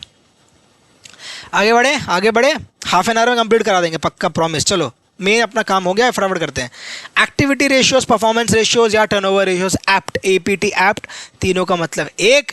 Activity, performance, turnover ratios, company का क्या परफॉर्मेंस हो रहा है वो अपने हेल्प करने के लिए, वो अपने इवैल्यूएट करने के लिए यूज़ करते हैं एक्टिविटी रेशियोज, परफॉर्मेंस रेशियो या टर्नओवर रेशियोज, कि कंपनी को कितना ज़्यादा रेवेन्यू जनरेट कर पा रही है, बेस क्या चीज़ पे बेस करके, मतलब कितना ज़्यादा कंपनी रेवेन्यू कर पा रही, कितना ज़्यादा कंपनी टर्नओवर जनरेट कर पा रही है, basis of its what, assets, working capital, financial assets, fixed assets, anything आप उसको मेजर कर लो, उसके लिए अपने यूज़ करते हैं एक्टिविटी रेशियोज, ठीक है ना। हिंट दे देते हैं, टर्नओवर रेशियोज जो मैंने आपको वीडियो के स्टार्टिंग में बोला था, टाइम्स वाला जो इंपॉर्टेंस है, टर्नओवर रेशियोज को ना अपने एक्सप्रेस करते हैं टाइम्स में, टी से टर्नओवर, टी से टाइम्स, टी से टर्नओवर, टी से टाइम्स, ठीक है। लेकिन आपका एग्जाम में आ गया बाई चांस कुछ ऐसा कुछ नाम से, तो ध्यान रखना भाई, एक्टिविटी, परफॉर्मेंस, टर्नओवर, तीनों का एक ही मतलब, तीनों को अपने टाइम से ही डिनोट करते हैं, ठीक है। One more thing, turnover ratios में ब्यूटीफुल बात क्या पता है? टर्नओवर रेशियोज में ब्यूटीफुल बात क्या है? टर्नओवर रेशियोज में आपका turnover is always the numerator. Turnover ratios में turnover is always the numerator, use that, divide कर लो जो बोला है क्वेश्चन में, and you are through. Profitability ratios में मैंने आपको सिखाया turnover is always the denominator, मतलब sales is always the denominator. लेकिन यहाँ पे टर्नओवर रेशियोज में मैं आपको सिखा रहा हूँ कि मेरा sales is always the numerator. याद रहेगा? याद रहेगा? याद रहेगा, हाँ या ना? ऐसे भी मुझे देखना है कि मैं कितना ज़्यादा सेल्स कर पा रहा हूँ, तो वो देखने के लिए मुझे सेल्स न्यूमरेटर में देना ही पड़ेगा ऐसे भी।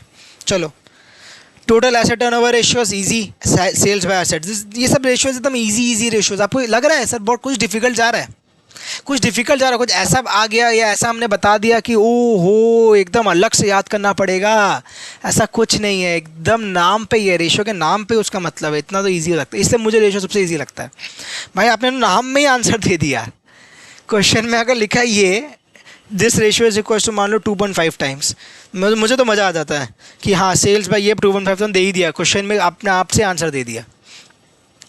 Fixed asset ratio, current asset turnover ratio, जो भी बोलेगा तो ऊपर सेल्स, नीचे जो आपको बोलेगा पुट कर देना, इसमें कोई अपने वैसे टाइम नहीं लगाएंगे, ईजी है। एक बार वाटर ब्रेक ले ले, क्विकली, एक बार वाटर ब्रेक लेते हैं। चलो आप लोग भी फटाफट पानी पी लो। यस गाइस, आ गया मैं, चलो डन। सर हम तो वीडियो पॉज करके पी लेंगे पानी, very good. Working capital turnover ratio, again the same thing, sales divide by working capital. मैं कितना ज़्यादा सेल्स कर पा रहा हूँ मेरे वर्किंग कैपिटल के बेस पे। मेरा सेल्स है 100 रुपया, वर्किंग कैपिटल है 50 रुपया, तो मैं 2 गुना सेल्स कर रहा हूँ ऑन माई 50 रुपया सेल्स, 50 रुपया working capital. What I am saying is, अगर मेरा सेल्स है 100 रुपया, वर्किंग कैपिटल है 50 रुपया, तो मैं double the amount of working capital का सेल्स कर पा रहा हूँ, दैट इज़ वाई 2:1 उसका वर्किंग कैपिटल टर्नओवर रेशियो आएगा। Clear? Next is capital turnover ratio. Capital turnover ratio मतलब sales divided by total capital employed. Easy, ये इतना आता नहीं है, ये आपके लिए इतना इंपॉर्टेंट नहीं है, पहला 3 फिर भी ज़्यादा इंपॉर्टेंट है, ठीक है ना? मार्क करना, मार्क कर लो, इंपॉर्टेंट। सुपर से ज़्यादा ऊपर इंपॉर्टेंट, सुपर से ऊपर सुना तो हाँ, सुपर से ऊपर ज़्यादा important is inventory turnover ratios, मैंने नोट्स में भी लिख के दिए हैं, वेरी इंपॉर्टेंट। अब एक बार मेरा बात ध्यान से सुनो, पॉइंट नंबर 5 से अपने जितने रेशियोज पढ़ेंगे ना, पॉइंट नंबर 5 से जितने रेशियोज मैं आपको कराऊंगा, ये सारे टर्नओवर रेशियोज में क्वेश्चन में आईसीआई, क्वेश्चन में नहीं, आईसीआई प्रेफर करता है, आईसीआई लेता है न्यूमरेटर को सीओजीएस, न्यूमरेटर को ना सीओजीएस लेता है, COGS cost of good sold. Turnover ratios में मैंने आपको अभी तक बोला कि मैं टर्नओवर रेशियोज में सेल्स लूँगा। इन्वेंट्री टर्नओवर रेशियोज में ना सेल्स बाय एवरेज इन्वेंट्री गलत नहीं है, कोई रूल चेंज नहीं हो गया है कि सर अभी तक तो आप कुछ बोल रहे थे अब आप कुछ बोल रहे हो, नहीं वैसा नहीं है, मैं अभी भी वही बोल रहा हूँ कि सेल्स बाय एवरेज इन्वेंट्री ही है। But ICI inventory turnover ratios में, या पॉपुलरली नॉट ओनली आईसीआई, आप कोई भी कोर्स उठा कर देख लो, सीएफए भी देख लो, फिनेंस में ओवरऑल इन्वेंट्री टर्नओवर रेशियोज में ना अपने सीओजीएस बाय एवरेज इन्वेंट्री ही समझते हैं। इसका मतलब क्या हुआ? इन्वेंट्री टर्नओवर रेशियो का मतलब क्या हुआ सर? अगर इन्वेंट्री टर्नओवर रेशियो है मान लो 4, इन्वेंट्री टर्नओवर रेशियो है 4, तो मतलब साल में 12 महीना का साल में 4 बार, 4 मतलब 4 टाइम्स, 4 बार मेरा इन्वेंट्री का पूरा चर्निंग हो रहा है, कंप्लीट हो रहा है। मतलब मेरा इन्वेंट्री था 100 यूनिट, इन्वेंट्री 100 यूनिट पूरा खत्म, मैंने फिर लोड किया 100 यूनिट, फिर 100 यूनिट का इन्वेंट्री खत्म, फिर 100 खत्म, फिर 100 और फिर वो 100 खत्म, मतलब 4 बार हुआ ये पूरा cycle. That means inventory turnover ratio is 4 times. समझ में आया? मतलब कि 12 डिवाइड बाय 4 करें तो हर क्वार्टर में मेरा इन्वेंट्री खत्म हो जाता है। इन्वेंट्री टर्नओवर रेशियो क्या हाँ हेल्प करता है? ये समझने के लिए हेल्प करता है कि कंपनी का इन्वेंट्री कितना फ्रीक्वेंटली बिक रहा है। आप सोचो यार, मेरा किसी कंपनी का इन्वेंट्री टर्नओवर रेशियो ज़्यादा है तो इट्स अ गुड थिंग ना कि कंपनी फटाफट अपना माल बेचता है, दूसरा माल बनाता है, उसको बेचता है, फिर बनाता है, फिर बेचता है। अगर वही मैं बोलूँ इन्वेंट्री टर्नओवर रेशियो भाई इन कंपनी का 1 है मान लो, तो मतलब पूरे साल लगता है उसे अपना इन्वेंट्री क्लियर करने में। अगर 0.5 है तो मतलब डबल 2 साल लग रहा है उसे अपना इन्वेंट्री ख़त्म करने में। तो उस तरीके से आपको हेल्प होगा कंपनी को जज करने में, कंपनी के पैरामीटर्स को, फाइनेंशियल एस्पेक्ट्स को समझने में। समझ में आया इन्वेंट्री टर्नओवर रेशियो का मतलब? Important notes for inventory turnover ratio कुछ इंपॉर्टेंट बातें। एवरेज इन्वेंट्री, डिनोमिनेटर में एवरेज इन्वेंट्री लेते हैं। अब एक और बात, अब इसमें एक और बात, डिनोमिनेटर में एवरेज इन्वेंट्री मैंने आपसे कह दिया, ठीक है ना। अब आईसीआई को अगर 2 साल का क्वेश्चन दिया, बैलेंस शीट 2 साल का दिया या डेटा 2 साल का दिया, कुछ भी ऐसा इन्फॉर्मेशन 2 इयर्स का दे दिया, तो डिनोमिनेटर में एवरेज इन्वेंट्री लेते हैं अपने। मान लो ओपनिंग और क्लोजिंग का एक एवरेज होने से डिसेंट आउटकम निकलता है, सही तरीके से अपने इवेल्युएट कर पाते हैं इन्वेंट्री टर्नओवर रेशियो को। अगर क्वेश्चन में 1 साल का डेटा रहा, क्वेश्चन में 1 साल का डेटा रहा, मैं क्या बोल रहा हूँ, ओनली 1 ईयर का डेटा रहा, तो डिनोमिनेटर में वही फिगर को ले लेना। अगर 31 मार्च 25 का बैलेंस शीट बनाने का क्वेश्चन आया, ठीक है, 31 मार्च 25 पे क्वेश्चन आया, inventory, total inventory, closing inventory दे दिया ₹1,00,000 और कोई इन्फॉर्मेशन नहीं है, नोट्स में भी नहीं है, जो क्वेश्चन के बाद नोट्स दिया रहेगा रेशियो के क्वेश्चन में, बैलेंस शीट के बाद उसमें नोट्स में भी दिया हुआ नहीं है कि लास्ट ईयर इन्वेंट्री इतना या 31 मार्च 24 का इन्वेंट्री इतना, कुछ नहीं दिया हुआ, तो डिनोमिनेटर में ना COGS के बाद डिनोमिनेटर में 1,00,000 ही लेना। एवरेज इन्वेंट्री का डिवाइड बाय 2 करके 50,000 मत ले लेना भाई। एवरेज इन्वेंट्री सर आपने बोला था ओपनिंग स्टॉक का कोई डिटेल नहीं दिया, तो हमने 0 अज्यूम कर लिया, 0 + 1,00,000 डिवाइड बाय 2 करके शान से हम 50,000 पे करके आ गए, तो आईसीआई देगा 0 और बोलेगा आपने 0 अज्यूम किया तो आपको भी मिलेंगे 0। ऐसा काम नहीं करना मेरे बच्चे। आपको क्या करना है, अगर 2 साल का डेटा देता है, सामने से देगा ना यार क्वेश्चन, आप सब नंबर अपने आप से लोगे, सामने से डेटा देगा, सामने से डेटा दिया तो एवरेज लेना, नहीं दिया तो जो दिया वो डिनोमिनेटर में दे के क्वेश्चन सॉल्व करके आ जाना। हर जगह यूज़ आएगा, आपने आगे का भी यूज़ आएगा, आगे कोई भी टर्नओवर रेशियो करोगे ना, सब जगह यूज़ आएगा। हायर ITR मीन स्टॉक जल्दी सेल हो रहा है, जो मैंने आपको बोला। For turnover ratio generally sales is there in the numerator. For turnover ratios generally sales is there in the numerator, जो मैंने आपसे कहा। But for inventory turnover ratio ICI specifically uses COGS, but if question uses sales then we use sales. अगर question में ले दिया कि inventory turnover ratios के ब्रैकेट में on sales, inventory turnover ratios 2.5 times, bracket में ऑन सेल्स ऐसा कुछ करके दे दिया, भाई सामने से जो बोल रहा है वो ले लेना, by sales divide by average inventory करके सॉल्व करके मस्त आ जाना, ठीक है। नेक्स्ट बढ़े आगे, डेटा टर्नओवर रेशियो। अब जितना भी टर्नओवर रेशियो है ना, सबका मीनिंग सेम है। इन्वेंट्री टर्नओवर रेशियो मैंने क्या बोला, अगर 4 टाइम्स है तो मतलब साल में 4 बार इन्वेंट्री खत्म हो रहा है। मान ले मैंने एक क्वार्टर में बनाया, खत्म हुआ इन्वेंट्री, फिर सेकंड क्वार्टर में माल बनाया, खत्म किया, फिर थर्ड में बनाया, खत्म किया, चौथा में बनाया, साफ किया, खत्म किया। डेटा टर्नओवर रेशियो अगर मेरा मान लो 6 बार है, मतलब हर 2 महीना में मेरा डेटर से मैं पैसे ले लेता हूँ। डेटा टर्नओवर रेशियो अगर 2 टाइम्स है, डेटा टर्नओवर रेशियो अगर 2 टाइम्स है, तो मतलब क्या है कि मैं एवरेज में साल में हर 6 महीना में अपना डेटर क्लियर कर ले रहा हूँ। मेरा डेटर डेज कितना हुआ, 6 मंथ्स।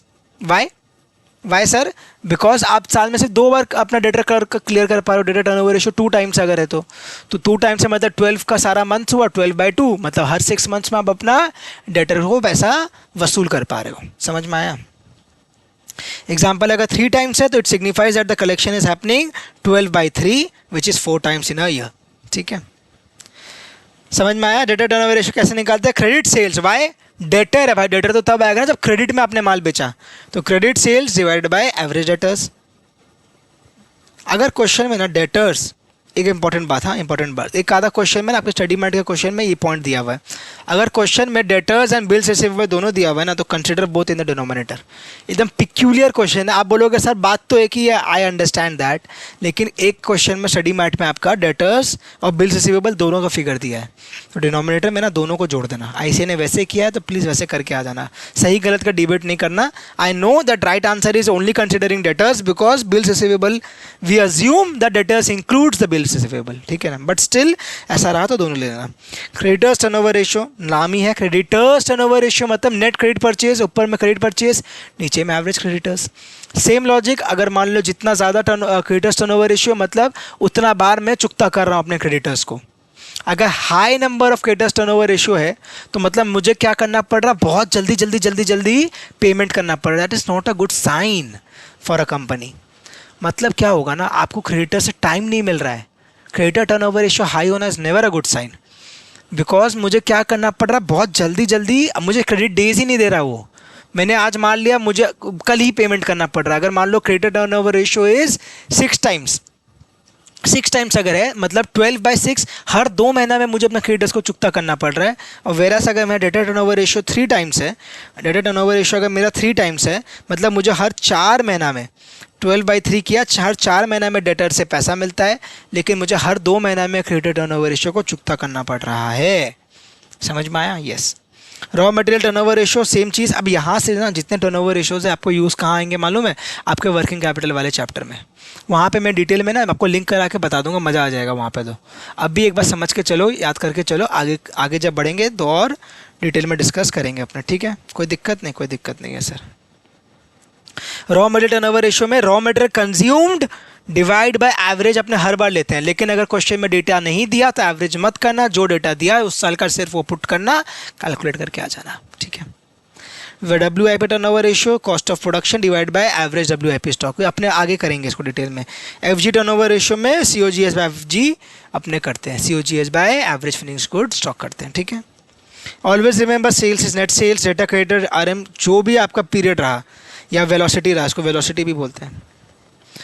क्वेश्चन में दिया रहेगा ना कलेक्शन डेज, वर्किंग कैपिटल में आपने सीखा होगा, याद आ रहा होगा, कलेक्शन डेज, एवरेज डेज, तो मतलब 12, 360, 365, 52 जो भी रहा डिवाइड बाय उसका टर्नओवर रेशियो, ठीक है? इजी। मतलब अगर इन्वेंट्री टर्नओवर रेशियो है 6 टाइम्स मतलब 12/6, मतलब 12/6 विच इज़ हर 2 महीना में 2 मंथ्स, ऊपर मैंने 12 दिया मतलब मंथ्स, तो हर 2 मंथ्स में मेरा इन्वेंट्री खत्म हो जाता है, which is a good sign.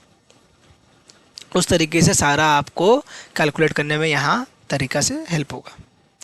This can also be called collection period और वेलोसिटी, जो मैंने आपसे कहा मैंने लिख भी दिया, ठीक है? कोई दिक्कत है किसी को? कोई दिक्कत है यहाँ तक? नहीं सर, कोई दिक्कत नहीं, हमें मज़ा आ रहा है, good. In case of turnover ratios, if question gives balance sheet of 2 years, then we take average as done in point 5 to 10 above. If question does not give balance sheet for 2 years and only gives data for 1 year, then we take the data of 1 year and put that in the denominator and calculate my turnover ratio accordingly. Please remember this, my friends, ठीक है? In turnover ratios, instead of sales, numerator can also be COGS to calculate in on cost. Cost पे निकालने के लिए COGS ऊपर ले सकते हैं, ठीक है? For exams if question does not specify तो सेल्स लेना, लेकिन भाई स्पेसिफिकली इन्वेंट्री के लिए COGS से लेना, अगर कुछ नहीं भी लिखा हो तो भी। Coverage ratios next, third is coverage ratios. Last इसके बाद बचेगा सिर्फ solvency ratios. Half an hour में कंप्लीट, पक्का प्रॉमिस। कवरेज रेशियोज क्या हुआ? Coverage ratios, this ratio measures the company's ability to service the fixed liabilities. मतलब क्या हुआ? सबसे इजी रेशियोज अब अपने लाइन से आने वाले हैं, जो अपने बचपन से सीखा था। Interest coverage ratio. मैं बोलना क्या चाह रहा हूँ? मतलब मैं बोलना चाह रहा हूँ कि कंपनी के जो फिक्स्ड लायबिलिटीज़ होते हैं, जैसे कि फिक्स्ड कॉस्ट में आपने पढ़ा था लेवरेज में, इंटरेस्ट का खर्चा हुआ, उसका कोई लीज का पेमेंट हुआ, ये सब जितने टाइप के फिक्स्ड लायबिलिटीज़ हुए इसके, वो कंपनी का एबिलिटी मतलब क्षमता कितना है उसको सर्विस करने का, मतलब सफाइस करने का, उसे केटर करने का, ठीक है? जैसे कि ICR इंटरेस्ट कवरेज रेशियो का मतलब EBIT divided by interest. Why EBIT divide by interest, because नीचे इंटरेस्ट है तो ऊपर भी EBIT लेना होगा बिफोर इंटरेस्ट वाला अर्निंग्स, इसलिए, ठीक है? मतलब EBIT बाय इंटरेस्ट। अगर मेरा इंटरेस्ट कवरेज रेशियो कम हुआ, that is very bad signal for a company. Interest coverage ratio higher the better, obviously ना, हायर द बेटर होगा ना, अर्निंग्स इतना ज़्यादा, न्यूमरेटर उतना ज़्यादा इंटरेस्ट कवरेज रेशियो तो उतना बेहतर, ईजी। और जितना कम इंटरेस्ट उतना ज़्यादा इंटरेस्ट कवरेज रेशियो, तो दैट इज़ ऑल्सो गुड। ऐसे भी समझ सकते हो, कोई दिक्कत किसी को नहीं।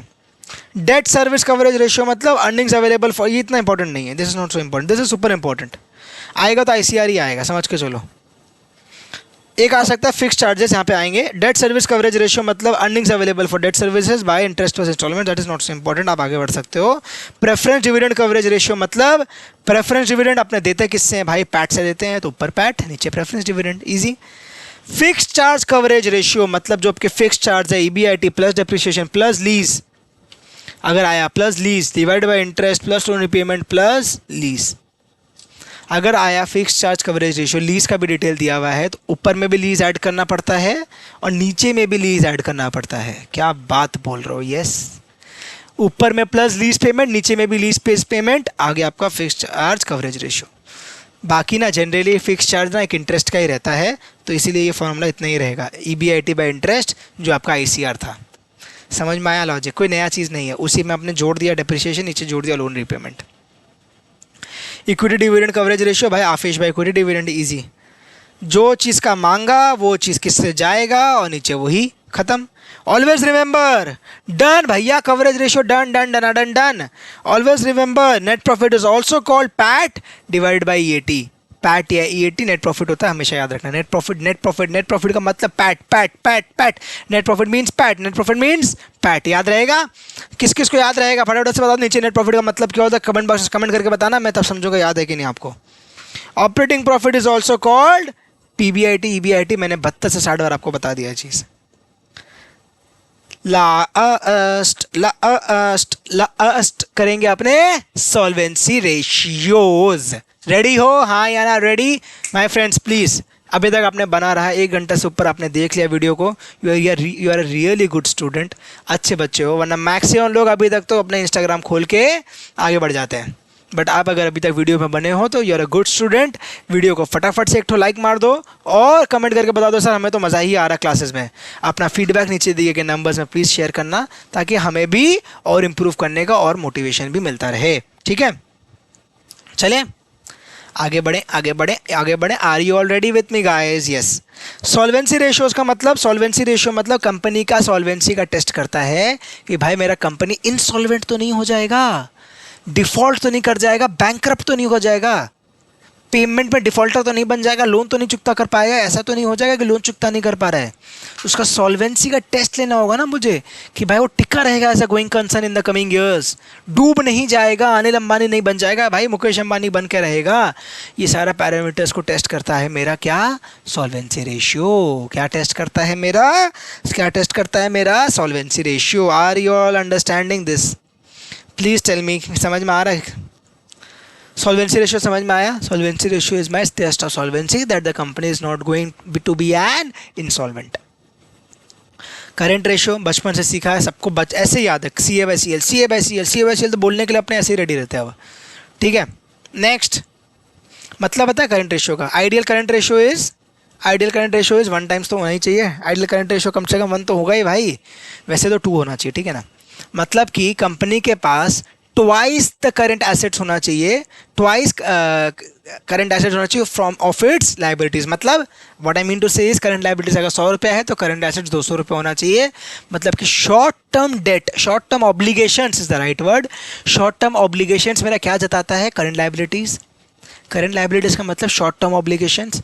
मेरे को शॉर्ट टर्म ऑब्लिगेशंस को चुकता करने के लिए सफिशिएंट शॉर्ट टर्म एसेट्स होने चाहिए। शॉर्ट टर्म एसेट्स मतलब शॉर्ट टर्म मतलब ही करंट, शॉर्ट टर्म एसेट्स होने चाहिए, दैट इज करंट एसेट्स। अगर मैं कुछ भी उलट पुलट कर रहा हूँ, मतलब मेरे को अपना करंट लाइबिलिटीज़ को पे करने के लिए मुझे अपना फिक्स्ड एसेट्स, इंटेंजिबल एसेट्स को यूज़ करना पड़ रहा है, तो I am not in a good position, because मुझे अपना लॉन्ग टर्म एसेट को यूज़ करना पड़ रहा है to repay my short term obligation. That is never a good sign for a company. उसका मतलब company is in a downward trend, उसका कुछ प्रॉब्लम चल रहा है, इसलिए हमेशा करंट रेशियो 2 से ज़्यादा होना चाहिए आइडियली। बाकी डिपेंड करता है, देखो scenario to scenario, company to company, business to business, it all depends. कोई ग्रोथ में है, बेसिक कुछ भी हो सकता है यार, तो अपने ऐसे जज नहीं कर सकते। आइडियली बोला जाता है 2 से बेस होना चाहिए। क्विक रेशियो क्या हुआ? Quick assets divide by quick liabilities. नाम से ही समझ में आ रहा है, एक और नाम है इसका एसिड टेस्ट रेशियो। एक नाम दिया हुआ है, उसमें नाम पे मत डूबना, वैसी कोई दरकार नहीं है। क्विक रेशियो का मतलब क्या है? Quick assets divided by current liabilities. What does current liability here means? Current liability जो आपने ऊपर यूज किया, what is quick asset? Quick asset मतलब जो आपका करंट एसेट्स है ना, अब बात समझो आपको, ये ना और एक स्ट्रिंजेंट टेस्ट कर रहा है सॉल्वेंसी का। What do I mean by stringent test? मतलब एक स्ट्रिक्ट टेस्ट कर रहा है। Current assets, current liabilities, total में सारे करंट एसेट्स ले लिए, सारे करंट लायबिलिटीज ले लिए, मतलब inventory, receivables, cash, marketable securities, सारे करंट एसेट्स आपने ले लिया। कोई प्रीपेड एक्सपेंस हुआ वो भी आपने ले लिया। बट क्विक एसेट्स बोलता है भाई कि तेरा जो इन्वेंट्री है और तेरा जो प्रीपेड एक्सपेंस है, वो जब तेरा पैसा तेरे को, प्रीपेड एक्सपेंस तो तेरे पास गया, पैसा तूने दे दिया, तो तेरे को वो यूज़ नहीं होगा कुछ करंट लायबिलिटी पे करने में, तो वो तो तू हटा दे करंट एसेट्स से। अब इन्वेंट्री है, वो इन्वेंट्री अब तेरा जब बिकेगा तब बिकेगा, लेकिन अगर कल को मेरा करंट क्रेडिटर आ गया पैसा मांगने के लिए, या शॉर्ट टर्म ऑब्लिगेशन में करंट लायबिलिटीज़ को मुझे चुकता करना पड़ा, तो मैं क्या करूँगा? तो मैं बोल रहा हूँ भाई तू इन्वेंट्री हटा और तू प्रीपेड एक्सपेंस हटा। अब जो तेरा बचा क्विक एसेट्स वो मैं मान सकता हूँ कि तो तू वो यूज़ कर सकता है करंट लायबिलिटीज़ मीट करने के। लॉजिकल लग रहा है? एक स्ट्रिक्ट टेस्ट कर रहे हो आप। यस। अब यहाँ पे एक बड़ा चीज़, एक इतना बड़ा कन्फ्यूजन जो मुझे नहीं पता आईसीआई क्यों कर रहा है। एक बड़ा कन्फ्यूजन यहाँ हो रहा है बैंक ओवरड्राफ्ट को लेके। बैंक ओवरड्राफ्ट को लेके एक बहुत बड़ा कन्फ्यूजन चल रहा है। कभी आईसीआई करंट लायबिलिटीज़ में से डिनोमिनेटर में बैंक ओवरड्राफ्ट माइनस कर रहा है, कभी उसे माइनस नहीं कर रहा। अब आप बोलो मैं क्या करूं? अब आप बोलो मैं क्या करूं? मैं तो बोलूँगा एक बार आईसीआई को ही पूछो। इसका सही तरीका तो आईसीआई का पूछा। लॉजिकली क्या होना चाहिए वो मैं बताता हूँ 1 मिनट में, but exam point of view से, एग्ज़ाम हर बार तो देखो लॉजिक से काम नहीं चलता, अपने को थोड़ा सा आईसीआई के हिसाब से चलना पड़ेगा। तो आईसीआई से पूछो मेल करके, मैसेज करके, भाई कि मैं इसका क्या करूँ। रिस्पॉन्ड करते हैं वो, ऐसा बात नहीं, आप मैसेज करो, मेल करो, वहाँ पे आपका बीओएस में उनके नंबर्स, डिटेल्स, मेल आईडी सब दिए हुए हैं कि मैं बैंक ओवरड्राफ्ट को कैसे ट्रीट करना है, प्लीज़ इसका एक फाइनल सोल्यूशन बताइए। बट करेक्ट अप्रोच इज़ आप उसको रिड्यूस मत करना। हाल फिलहाल में एक आधा बार ऐसे ही कर रहा है, बट हिस्टोरिकली उसको रिड्यूस नहीं करता, करंट लायबिलिटीज़ को टोटल में रहता है, टोटल में ही कंसिडर करता है। टोटल में कंसिडर करना is more conservative approach, reduce करना इज थोड़ा सा एग्रेसिव अप्रोच। ठीक है, so we will take this as current liabilities. हम अपने क्लासेस में वही करके चलेंगे। आईसीआई को अपने बताएंगे, बोलेंगे, मैं भी बोल रहा हूँ, आप लोग भी बोलो कि भाई तू उसे करंट लायबिलिटीज़ को करंट लायबिलिटीज़ की जगह ट्रीट कर, उसको माइनस बैंक ओवरड्राफ्ट मत कर प्लीज़। समझ में आया? ठीक है, आगे बढ़ते हैं, आगे बढ़ते हैं। टेस्ट का अपने स्ट्रिक्टनेस का लेवल बढ़ा रहे हैं। ये हुआ लीनियंट, ये हुआ सी कैटेगरी, ये हुआ बी कैटेगरी। अब आ गए, सॉरी, ये हुआ सी, ये हुआ बी, मतलब ये सी, ये बी। अब अपने ए कैटेगरी सबसे स्ट्रिक्ट टेस्ट कर रहे हैं सॉल्वेंसी का, which is my cash ratio. Cash ratio बोलता है भाई बाकी सब तू छोड़, रिसीवेबल से कब पैसा मिलेगा मालूम नहीं, आज तेरे पास बैंक में मार्केटेबल सिक्योरिटीज़ में कितना पैसा वो बता, जिससे तू मेरा करंट लायबिलिटीज़ कल को मीट कर पाए। तो मेरा cash plus current marketable securities या उसे करंट इन्वेस्टमेंट जो भी मैं बोलूँ, divide by current liabilities is my cash ratio. समझ में आया? स्ट्रिक्टनेस समझ में आ रहा, कितना हार्ड रेशियो है, कितना स्ट्रॉन्ग रेशियो है ये। अगर किसी कंपनी का ये ज़्यादा है, which is a very very good sign कि भाई कंपनी का डिसेंट पैसा है अपने सारे लायबिलिटीज़ को मीट करने का। बट इसका रिवर्स साइड क्या है, रिवर्स एनालॉजी क्या है कि भाई तू इतना पैसा लेके कर क्या रहा है, तू उसे यूज़ क्यों नहीं कर रहा, बैंक में पैसा करके क्या फ़ायदा। तो अकॉर्डिंगली अपने को जजमेंट लेना होगा। It's never a straight line ना, it's never a straight line like this. Decision लेने में ऊपर नीचे आपको काफ़ी चीज़ अज्यूम करनी पड़ती हैं। ठीक है, gross working capital, net working capital, easy current assets को ग्रॉस वर्किंग कैपिटल बोलते हैं, नेट वर्किंग कैपिटल को सी ए माइनस सी एल बोलते हैं, आपको मालूम है। डेट टू इक्विटी रेशियो नाम से पता, debt by equity, but always remember it's a long term debt, not a short term debt in a debt to equity ratio. Am I clear? It's a very important thing. Debt to equity ratio means long term debt divided by equity. ठीक है, इससे अपने को help होगा ये जज करने में कि कंपनी का क्या स्टैंड है। मतलब अगर मान लो debt to equity ratio is 1:2, debt to equity ratio is 1:2, मतलब 1 रुपया बाहर से ले रहा है कंपनी, 2 रुपया उसका खुद का है, तो वो आपको अंडरस्टैंडिंग आता है डेट टू इक्विटी रेशियो से। ठीक है, प्रोप्रैटी रेशियो और कैपिटल गियरिंग रेशियो दोनों मेमोराइज करने में डिफिकल्ट होता है, लेकिन एग्जाम पर्सपेक्टिव से उतना कोई दिक्कत नहीं है। एग्जाम पर्सपेक्टिव से इतना पूछता नहीं है, स्पेशली कैपिटल गियरिंग तो नहीं पूछता, ये फिर भी पूछ लेता है, बट इसमें मैं कराता हूँ आपको, मतलब समझ लो हो जाएगा काम। प्रोप्रैटरी रेशियो बोलता है कि मेरे कितने एसेट्स मेरे शेयर होल्डर्स फाइनेंस कर रहे हैं। What do I mean by that is my proprietary fund divided by my total assets. अगर proprietary fund by total assets है मान लो 2:3, 2:3 का प्रोप्रैटरी फंड बाय टोटल, 2:3, 1:2 लेते हैं, इजी एग्जांपल कहते हैं समझने के लिए। 1:2 का अपने लेते हैं, proprietary fund is 1, total assets is 2। मतलब कि मेरे पास खुद के पास 1 रुपया है सिर्फ 2 रुपये का एसेट खरीदने के लिए। मेरे पास 1 रुपया है 2 रुपये का एसेट खरीदने के लिए, 1 रुपया कहीं और से आ रहा है। समझ रहे हो? Shows assets financed by share holders. Share holder के पास एक प्रोप्राइटरी, प्रोप्राइटर मतलब क्या, प्रोप्राइटरी मतलब प्रोप्राइटर, प्रोप्राइटर मतलब मेरा कंपनी, मैं प्रोप्राइटर, तो that is a proprietary funds. मतलब 1 रुपया मेरे पास है, मेरे पास एसेट्स अगर 2 रुपये के, तो मतलब 1 रुपया मैंने कहीं और से लाया होगा, बोरिंग ली होगी, प्रेफरेंस शेयर्स किया होगा, जो मैंने किया होगा सॉरी प्रेफरेंसेस में आता है, बोरिंग ली होगी, तो जो भी तरीके से मैंने किया होगा, बट मैंने 1 रुपया कहीं और से लाया, divide by total assets. Proprietary funds includes preferential capital, always remember this, ठीक है ना। Equity plus reserve plus preferential capital is my proprietary ratio divided by total assets. Capital gearing ratio मेरा financial health of the company बताता है, मतलब कि मेरा जो फिक्स्ड कॉस्ट फंड्स है, मतलब प्रेफरेंस और debentures divide by equity share capital. Again इसका एग्जांपल 1:2 अगर है, अगर कैपिटल गियरिंग रेशियो 1:2 है तो मतलब, या 2:1 है, और इजी करते हैं 2:1 है, 2:1 है, तो कंपनी के पास 1 रुपया खुद का है और 2 रुपया वो उधार में लेके आ रहा है। 1 रुपया खुद का है और 2 रुपया वो प्रेफरेंस और डिवेंचर से रेस कर रहा है। 2:1 का मतलब financial health of the company अपने से मेजर करते हैं। It's not a good sign ना, मेरे पास 1 रुपया और मैं 2 रुपया मांग के ला रहा हूँ, तो मेरा health, financial health of the company is haphazard, is hazardous, because कल को अगर मुझे पे करना पड़ा तो मेरे पास तो 1 ही रुपया था। इसीलिए अपना capital gearing ratio is very important. समझ में आया? प्रोप्राइटरी फंड का मतलब equity share capital, reserve and surplus plus preferential capital हमने बताया। टोटल एसेट्स का मतलब total assets excluding fictitious assets and losses, जो हमने आपको पहले बताया हुआ है। कैपिटल गियरिंग रेशियो मतलब financial health of the company को मेजर करना, preference shares plus debentures divided by equity share capital plus reserve and surplus. जहाँ इक्विटी शेयर कैपिटल होगा ना, वहाँ रिजर्व एंड सरप्लस तो होगा ही होगा, तो कभी आपको दिक्कत नहीं है। जहाँ इक्विटी शेयर कैपिटल होगा वहाँ रिजर्व एंड सरप्लस होगा ही होगा, ठीक है। आगे बढ़े, लास्ट देखो, लास्ट है प्रॉमिस, देखो खत्म, सेल्फ नोट्स आ गया मतलब खत्म, चैप्टर खत्म। फिर नेक्स्ट अपने करेंगे capital structure, next day capital structure करेंगे। DuPont analysis, hashtag DuPont analysis. Next point एकदम simple, DuPont analysis. DuPont analysis कुछ नहीं है, एकदम इजी। ड्यू पॉइंट एनालिसिस ये बोलता है कि भाई मैं कितना लेवरेज यूज़ कर रहा हूँ, मेरा रिटर्न ऑन एसेट्स अगर मेरा रिटर्न ऑन एसेट्स अगर 10% है, अगर मैं 1.5 टाइम्स का लेवरेज यूज़ कर रहा हूँ, अगर मैं 1.5 टाइम्स का लेवरेज यूज़ कर रहा हूँ, तो मेरा रिटर्न ऑन इक्विटी कितना होगा। अगर मैं रिटर्न ऑन एसेट्स 10% है और अगर मैं 1.5 टाइम्स का लेवरेज यूज़ कर रहा हूँ, तो मेरा रिटर्न ऑन इक्विटी कितना होगा, which means 10 × 1.5 that will give me my return on equity. ये मेरा मेजर करता है due point analysis. DuPont analysis पर से ऐसे कोई क्वेश्चन नहीं आता स्पेसिफिक, एक बार समझ के चलो। 3 चीज़ है इसमें, 3 में ब्रेक किया हुआ है। ड्यू पॉइंट एनालिसिस 2 टाइप से होता है।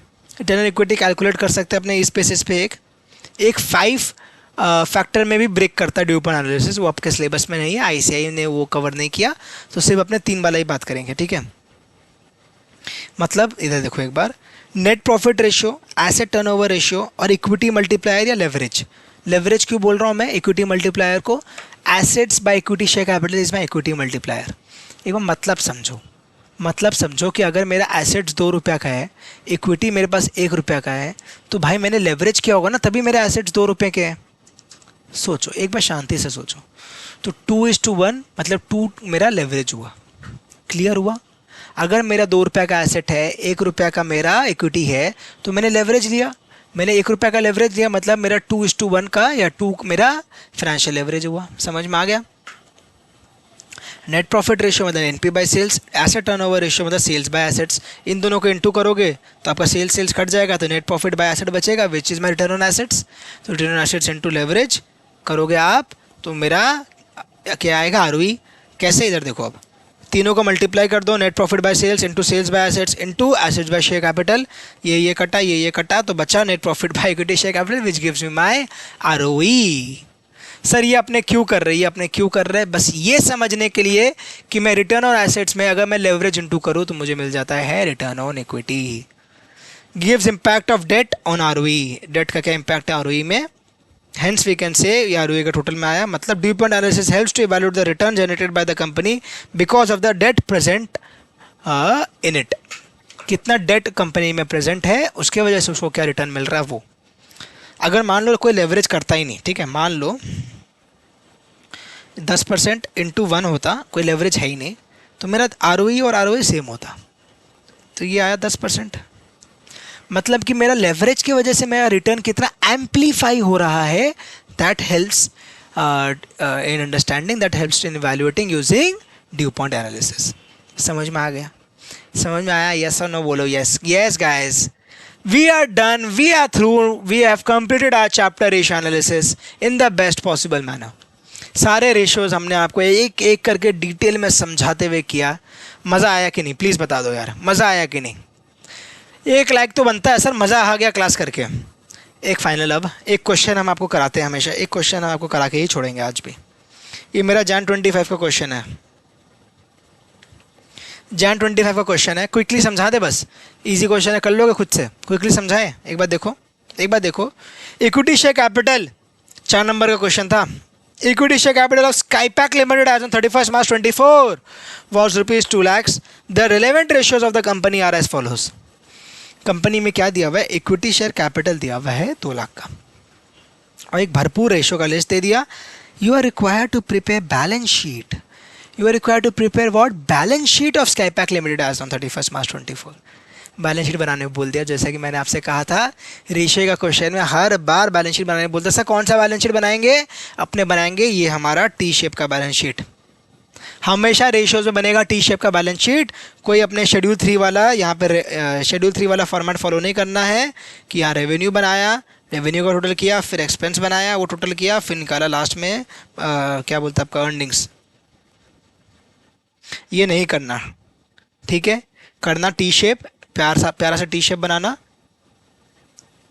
सॉरी, आपको शेड्यूल 3 में लाइबिलिटीज़ या फिर आपका एसेट्स करके नहीं करना है. वो तो मैंने आपको पीएल बता दिया. यहाँ पे लाइबिलिटीज़ एसेट्स करके नहीं करना है, इस तरीके से नहीं करना है. आपको टी शेप में ही काम करना है, ठीक है. The relevant ratios are as follows. Current debt to total debt 0.35, ठीक है. डेट का फिगर है, नहीं है. टोटल डेट का फिगर कहीं पे दिया हुआ नहीं है, एक अपने पास कैपिटल का फिगर है, तो ये रेशियो को डायरेक्टली यूज़ नहीं कर सकते. Total debt to owners equity 0.65. अब मेरी बात सुनो प्लीज़, यहाँ पे ही बच्चों का मिस्टेक हुआ था या बच्चे को तकलीफ हुई थी इन जनवरी 25. ओनर्स इक्विटी का मतलब होता है equity share capital. Owners equity, यार नाम में लिखा, मैंने हर बार आपको बोला ओनर्स इक्विटी. ओनर का क्या होगा, इक्विटी शेयर कैपिटल, साथ में मेरे retained earnings reserve and surplus, दोनों मेरे ही तो है, दोनों ओनर के हुए, ओनर का इक्विटी हुआ. बट मज़े की बात क्या है बताऊँ, इस क्वेश्चन में ना सिर्फ इक्विटी शेयर कैपिटल दिया हुआ, ओनर्स इक्विटी का कोई इन्फॉर्मेशन नहीं है. सिंस ओनर्स इक्विटी का या फिर आपका रिजर्व एंड सरप्लस का कोई इन्फॉर्मेशन नहीं है बेसिकली, तो भाई 2 लाख आपका क्या है, ये ओनर्स इक्विटी ही आपका इक्विटी शेयर कैपिटल बनेगा. अब इस क्वेश्चन में कुछ नहीं है, पानी है बाकी दो. फिक्स एसेट्स ओनर्स इक्विटी निकल जाएगा, 0.5 टाइम दिया हुआ 2 लाख है, इंटू करना आ जाएगा. Total assets turnover, inventory turnover दिया हुआ है. अब आप ये कैलकुलेट कर लोगे. समझ में आया कैसे करेंगे, जैसे फटाफट कुछ कैलकुलेट करें.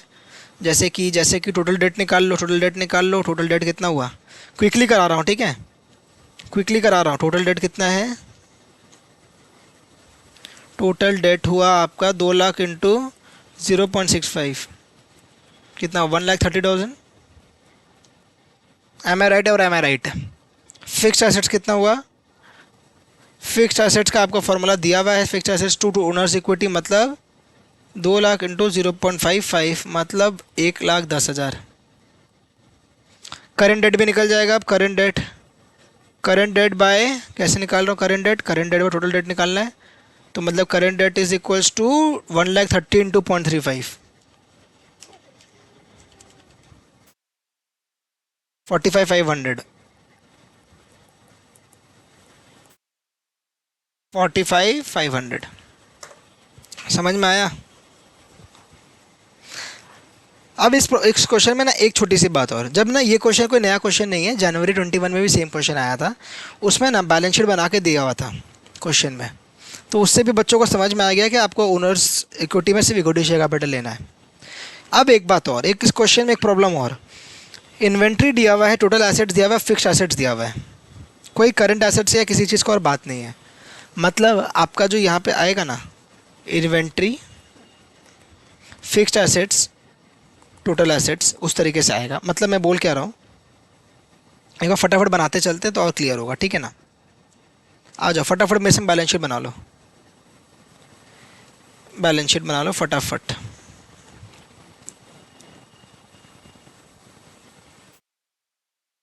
इक्विटी शेयर कैपिटल कितना है, 2 lakh. Equity share capital 2 lakh दिया हुआ है. टोटल डेट निकाला आपने 1,30,000. करेंट डेट निकाला आपने 45,500, तो मतलब टोटल डेट में तो करेंट डेट घुसा हुआ है ही, और आपका कोई डेट का और इन्फॉर्मेशन है, लाइबिलिटी का और कोई इन्फॉर्मेशन तो है ही नहीं, तो टोटल डेट आ गया बस।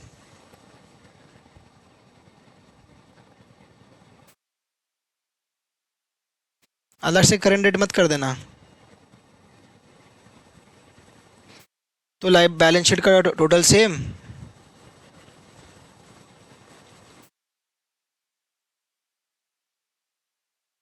तो मेरा 3,30,000 क्या हुआ टोटल। अब टोटल एसेट्स आ गया तो टर्नओवर आ जाएगा, टर्नओवर आ जाएगा तो इन्वेंट्री आ जाएगा, उसके बाद फिक्स्ड एसेट्स तो मिल ही गया ऑलरेडी 1,10,000। डन, इजी था।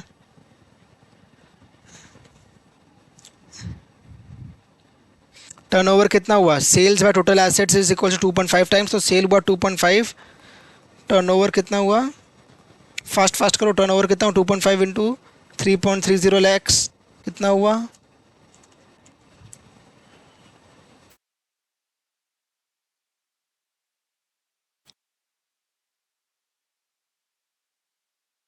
8,25,000। ये टर्नओवर हुआ। इन्वेंट्री टर्नओवर कितना हुआ। अब इस क्वेश्चन में इन्वेंट्री टर्नओवर को भाई सीओजीएस में मत करना, कोई इन्फॉर्मेशन नहीं है, सेल्स पे होगा। देखा, समझ में आया आपको कैसे इन्वैल्यूएट करना है, कैसे अंडरस्टैंडिंग लेना क्वेश्चन का। इन्वेंट्री इन्वेंट्री टर्नओवर कितना हुआ मेरा, सेल्स बाय इन्वेंट्री, कोई एवरेज इन्वेंट्री का कहानी नहीं है, तो sales by inventory is equals to 10 times. तो इन्वेंट्री हुआ मेरा सेल्स बाय 10, मतलब 82,500। तो मेरा करंट एसेट्स में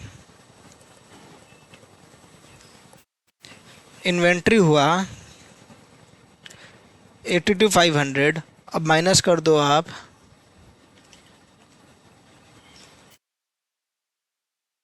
1,10,000, तो आपका अदर करंट एसेट्स हुआ 137,500। डन, ये हो गया बैलेंसिंग फिगर। यही करना था एग्ज़ाम में, इसके 4 नंबर थे बस, इतने से के। समझ में आ गया। Done, are we done now. देख लो फटाफट से आप लोग, मैं अब चेंज कर रहा हूँ स्क्रीन। ऊपर देख लो कैसे कैलकुलेट हुआ ये सारे कैलकुलेशन, ये क्वेश्चन Jan 25 का। यहाँ पे रोको वीडियो, फटाफट पॉज कर लेना, चलो आगे बढ़ो। ये देख लिया, आगे बढ़ो। Yes, so guys we have done. How was the class, tell me. आपको समझ में आया रेशियो एनालिसिस? हाँ से बढ़िया से समझ में आया, गुड। अब आपको क्या करना है, आपके एंड से खुद से प्रैक्टिस करना, एक बार नोट्स को पढ़ लेना, बुक्स ऑर्डर कर लो, फ्री में बुक्स मिल रही हैं, इतना अच्छा अपॉर्चुनिटी प्लीज़ मिस मत करो। अपने दोस्तों को भी शेयर करो, बुक्स भी उनको बोलो ऑर्डर करने के लिए, वीडियो शेयर करो, चैनल को सब्सक्राइब करो, वीडियो को लाइक करो। So until then, study well, keep well, prepare yourself in a fantastic manner, all the best for your examinations. This is Singhania signing off. Thank you so much.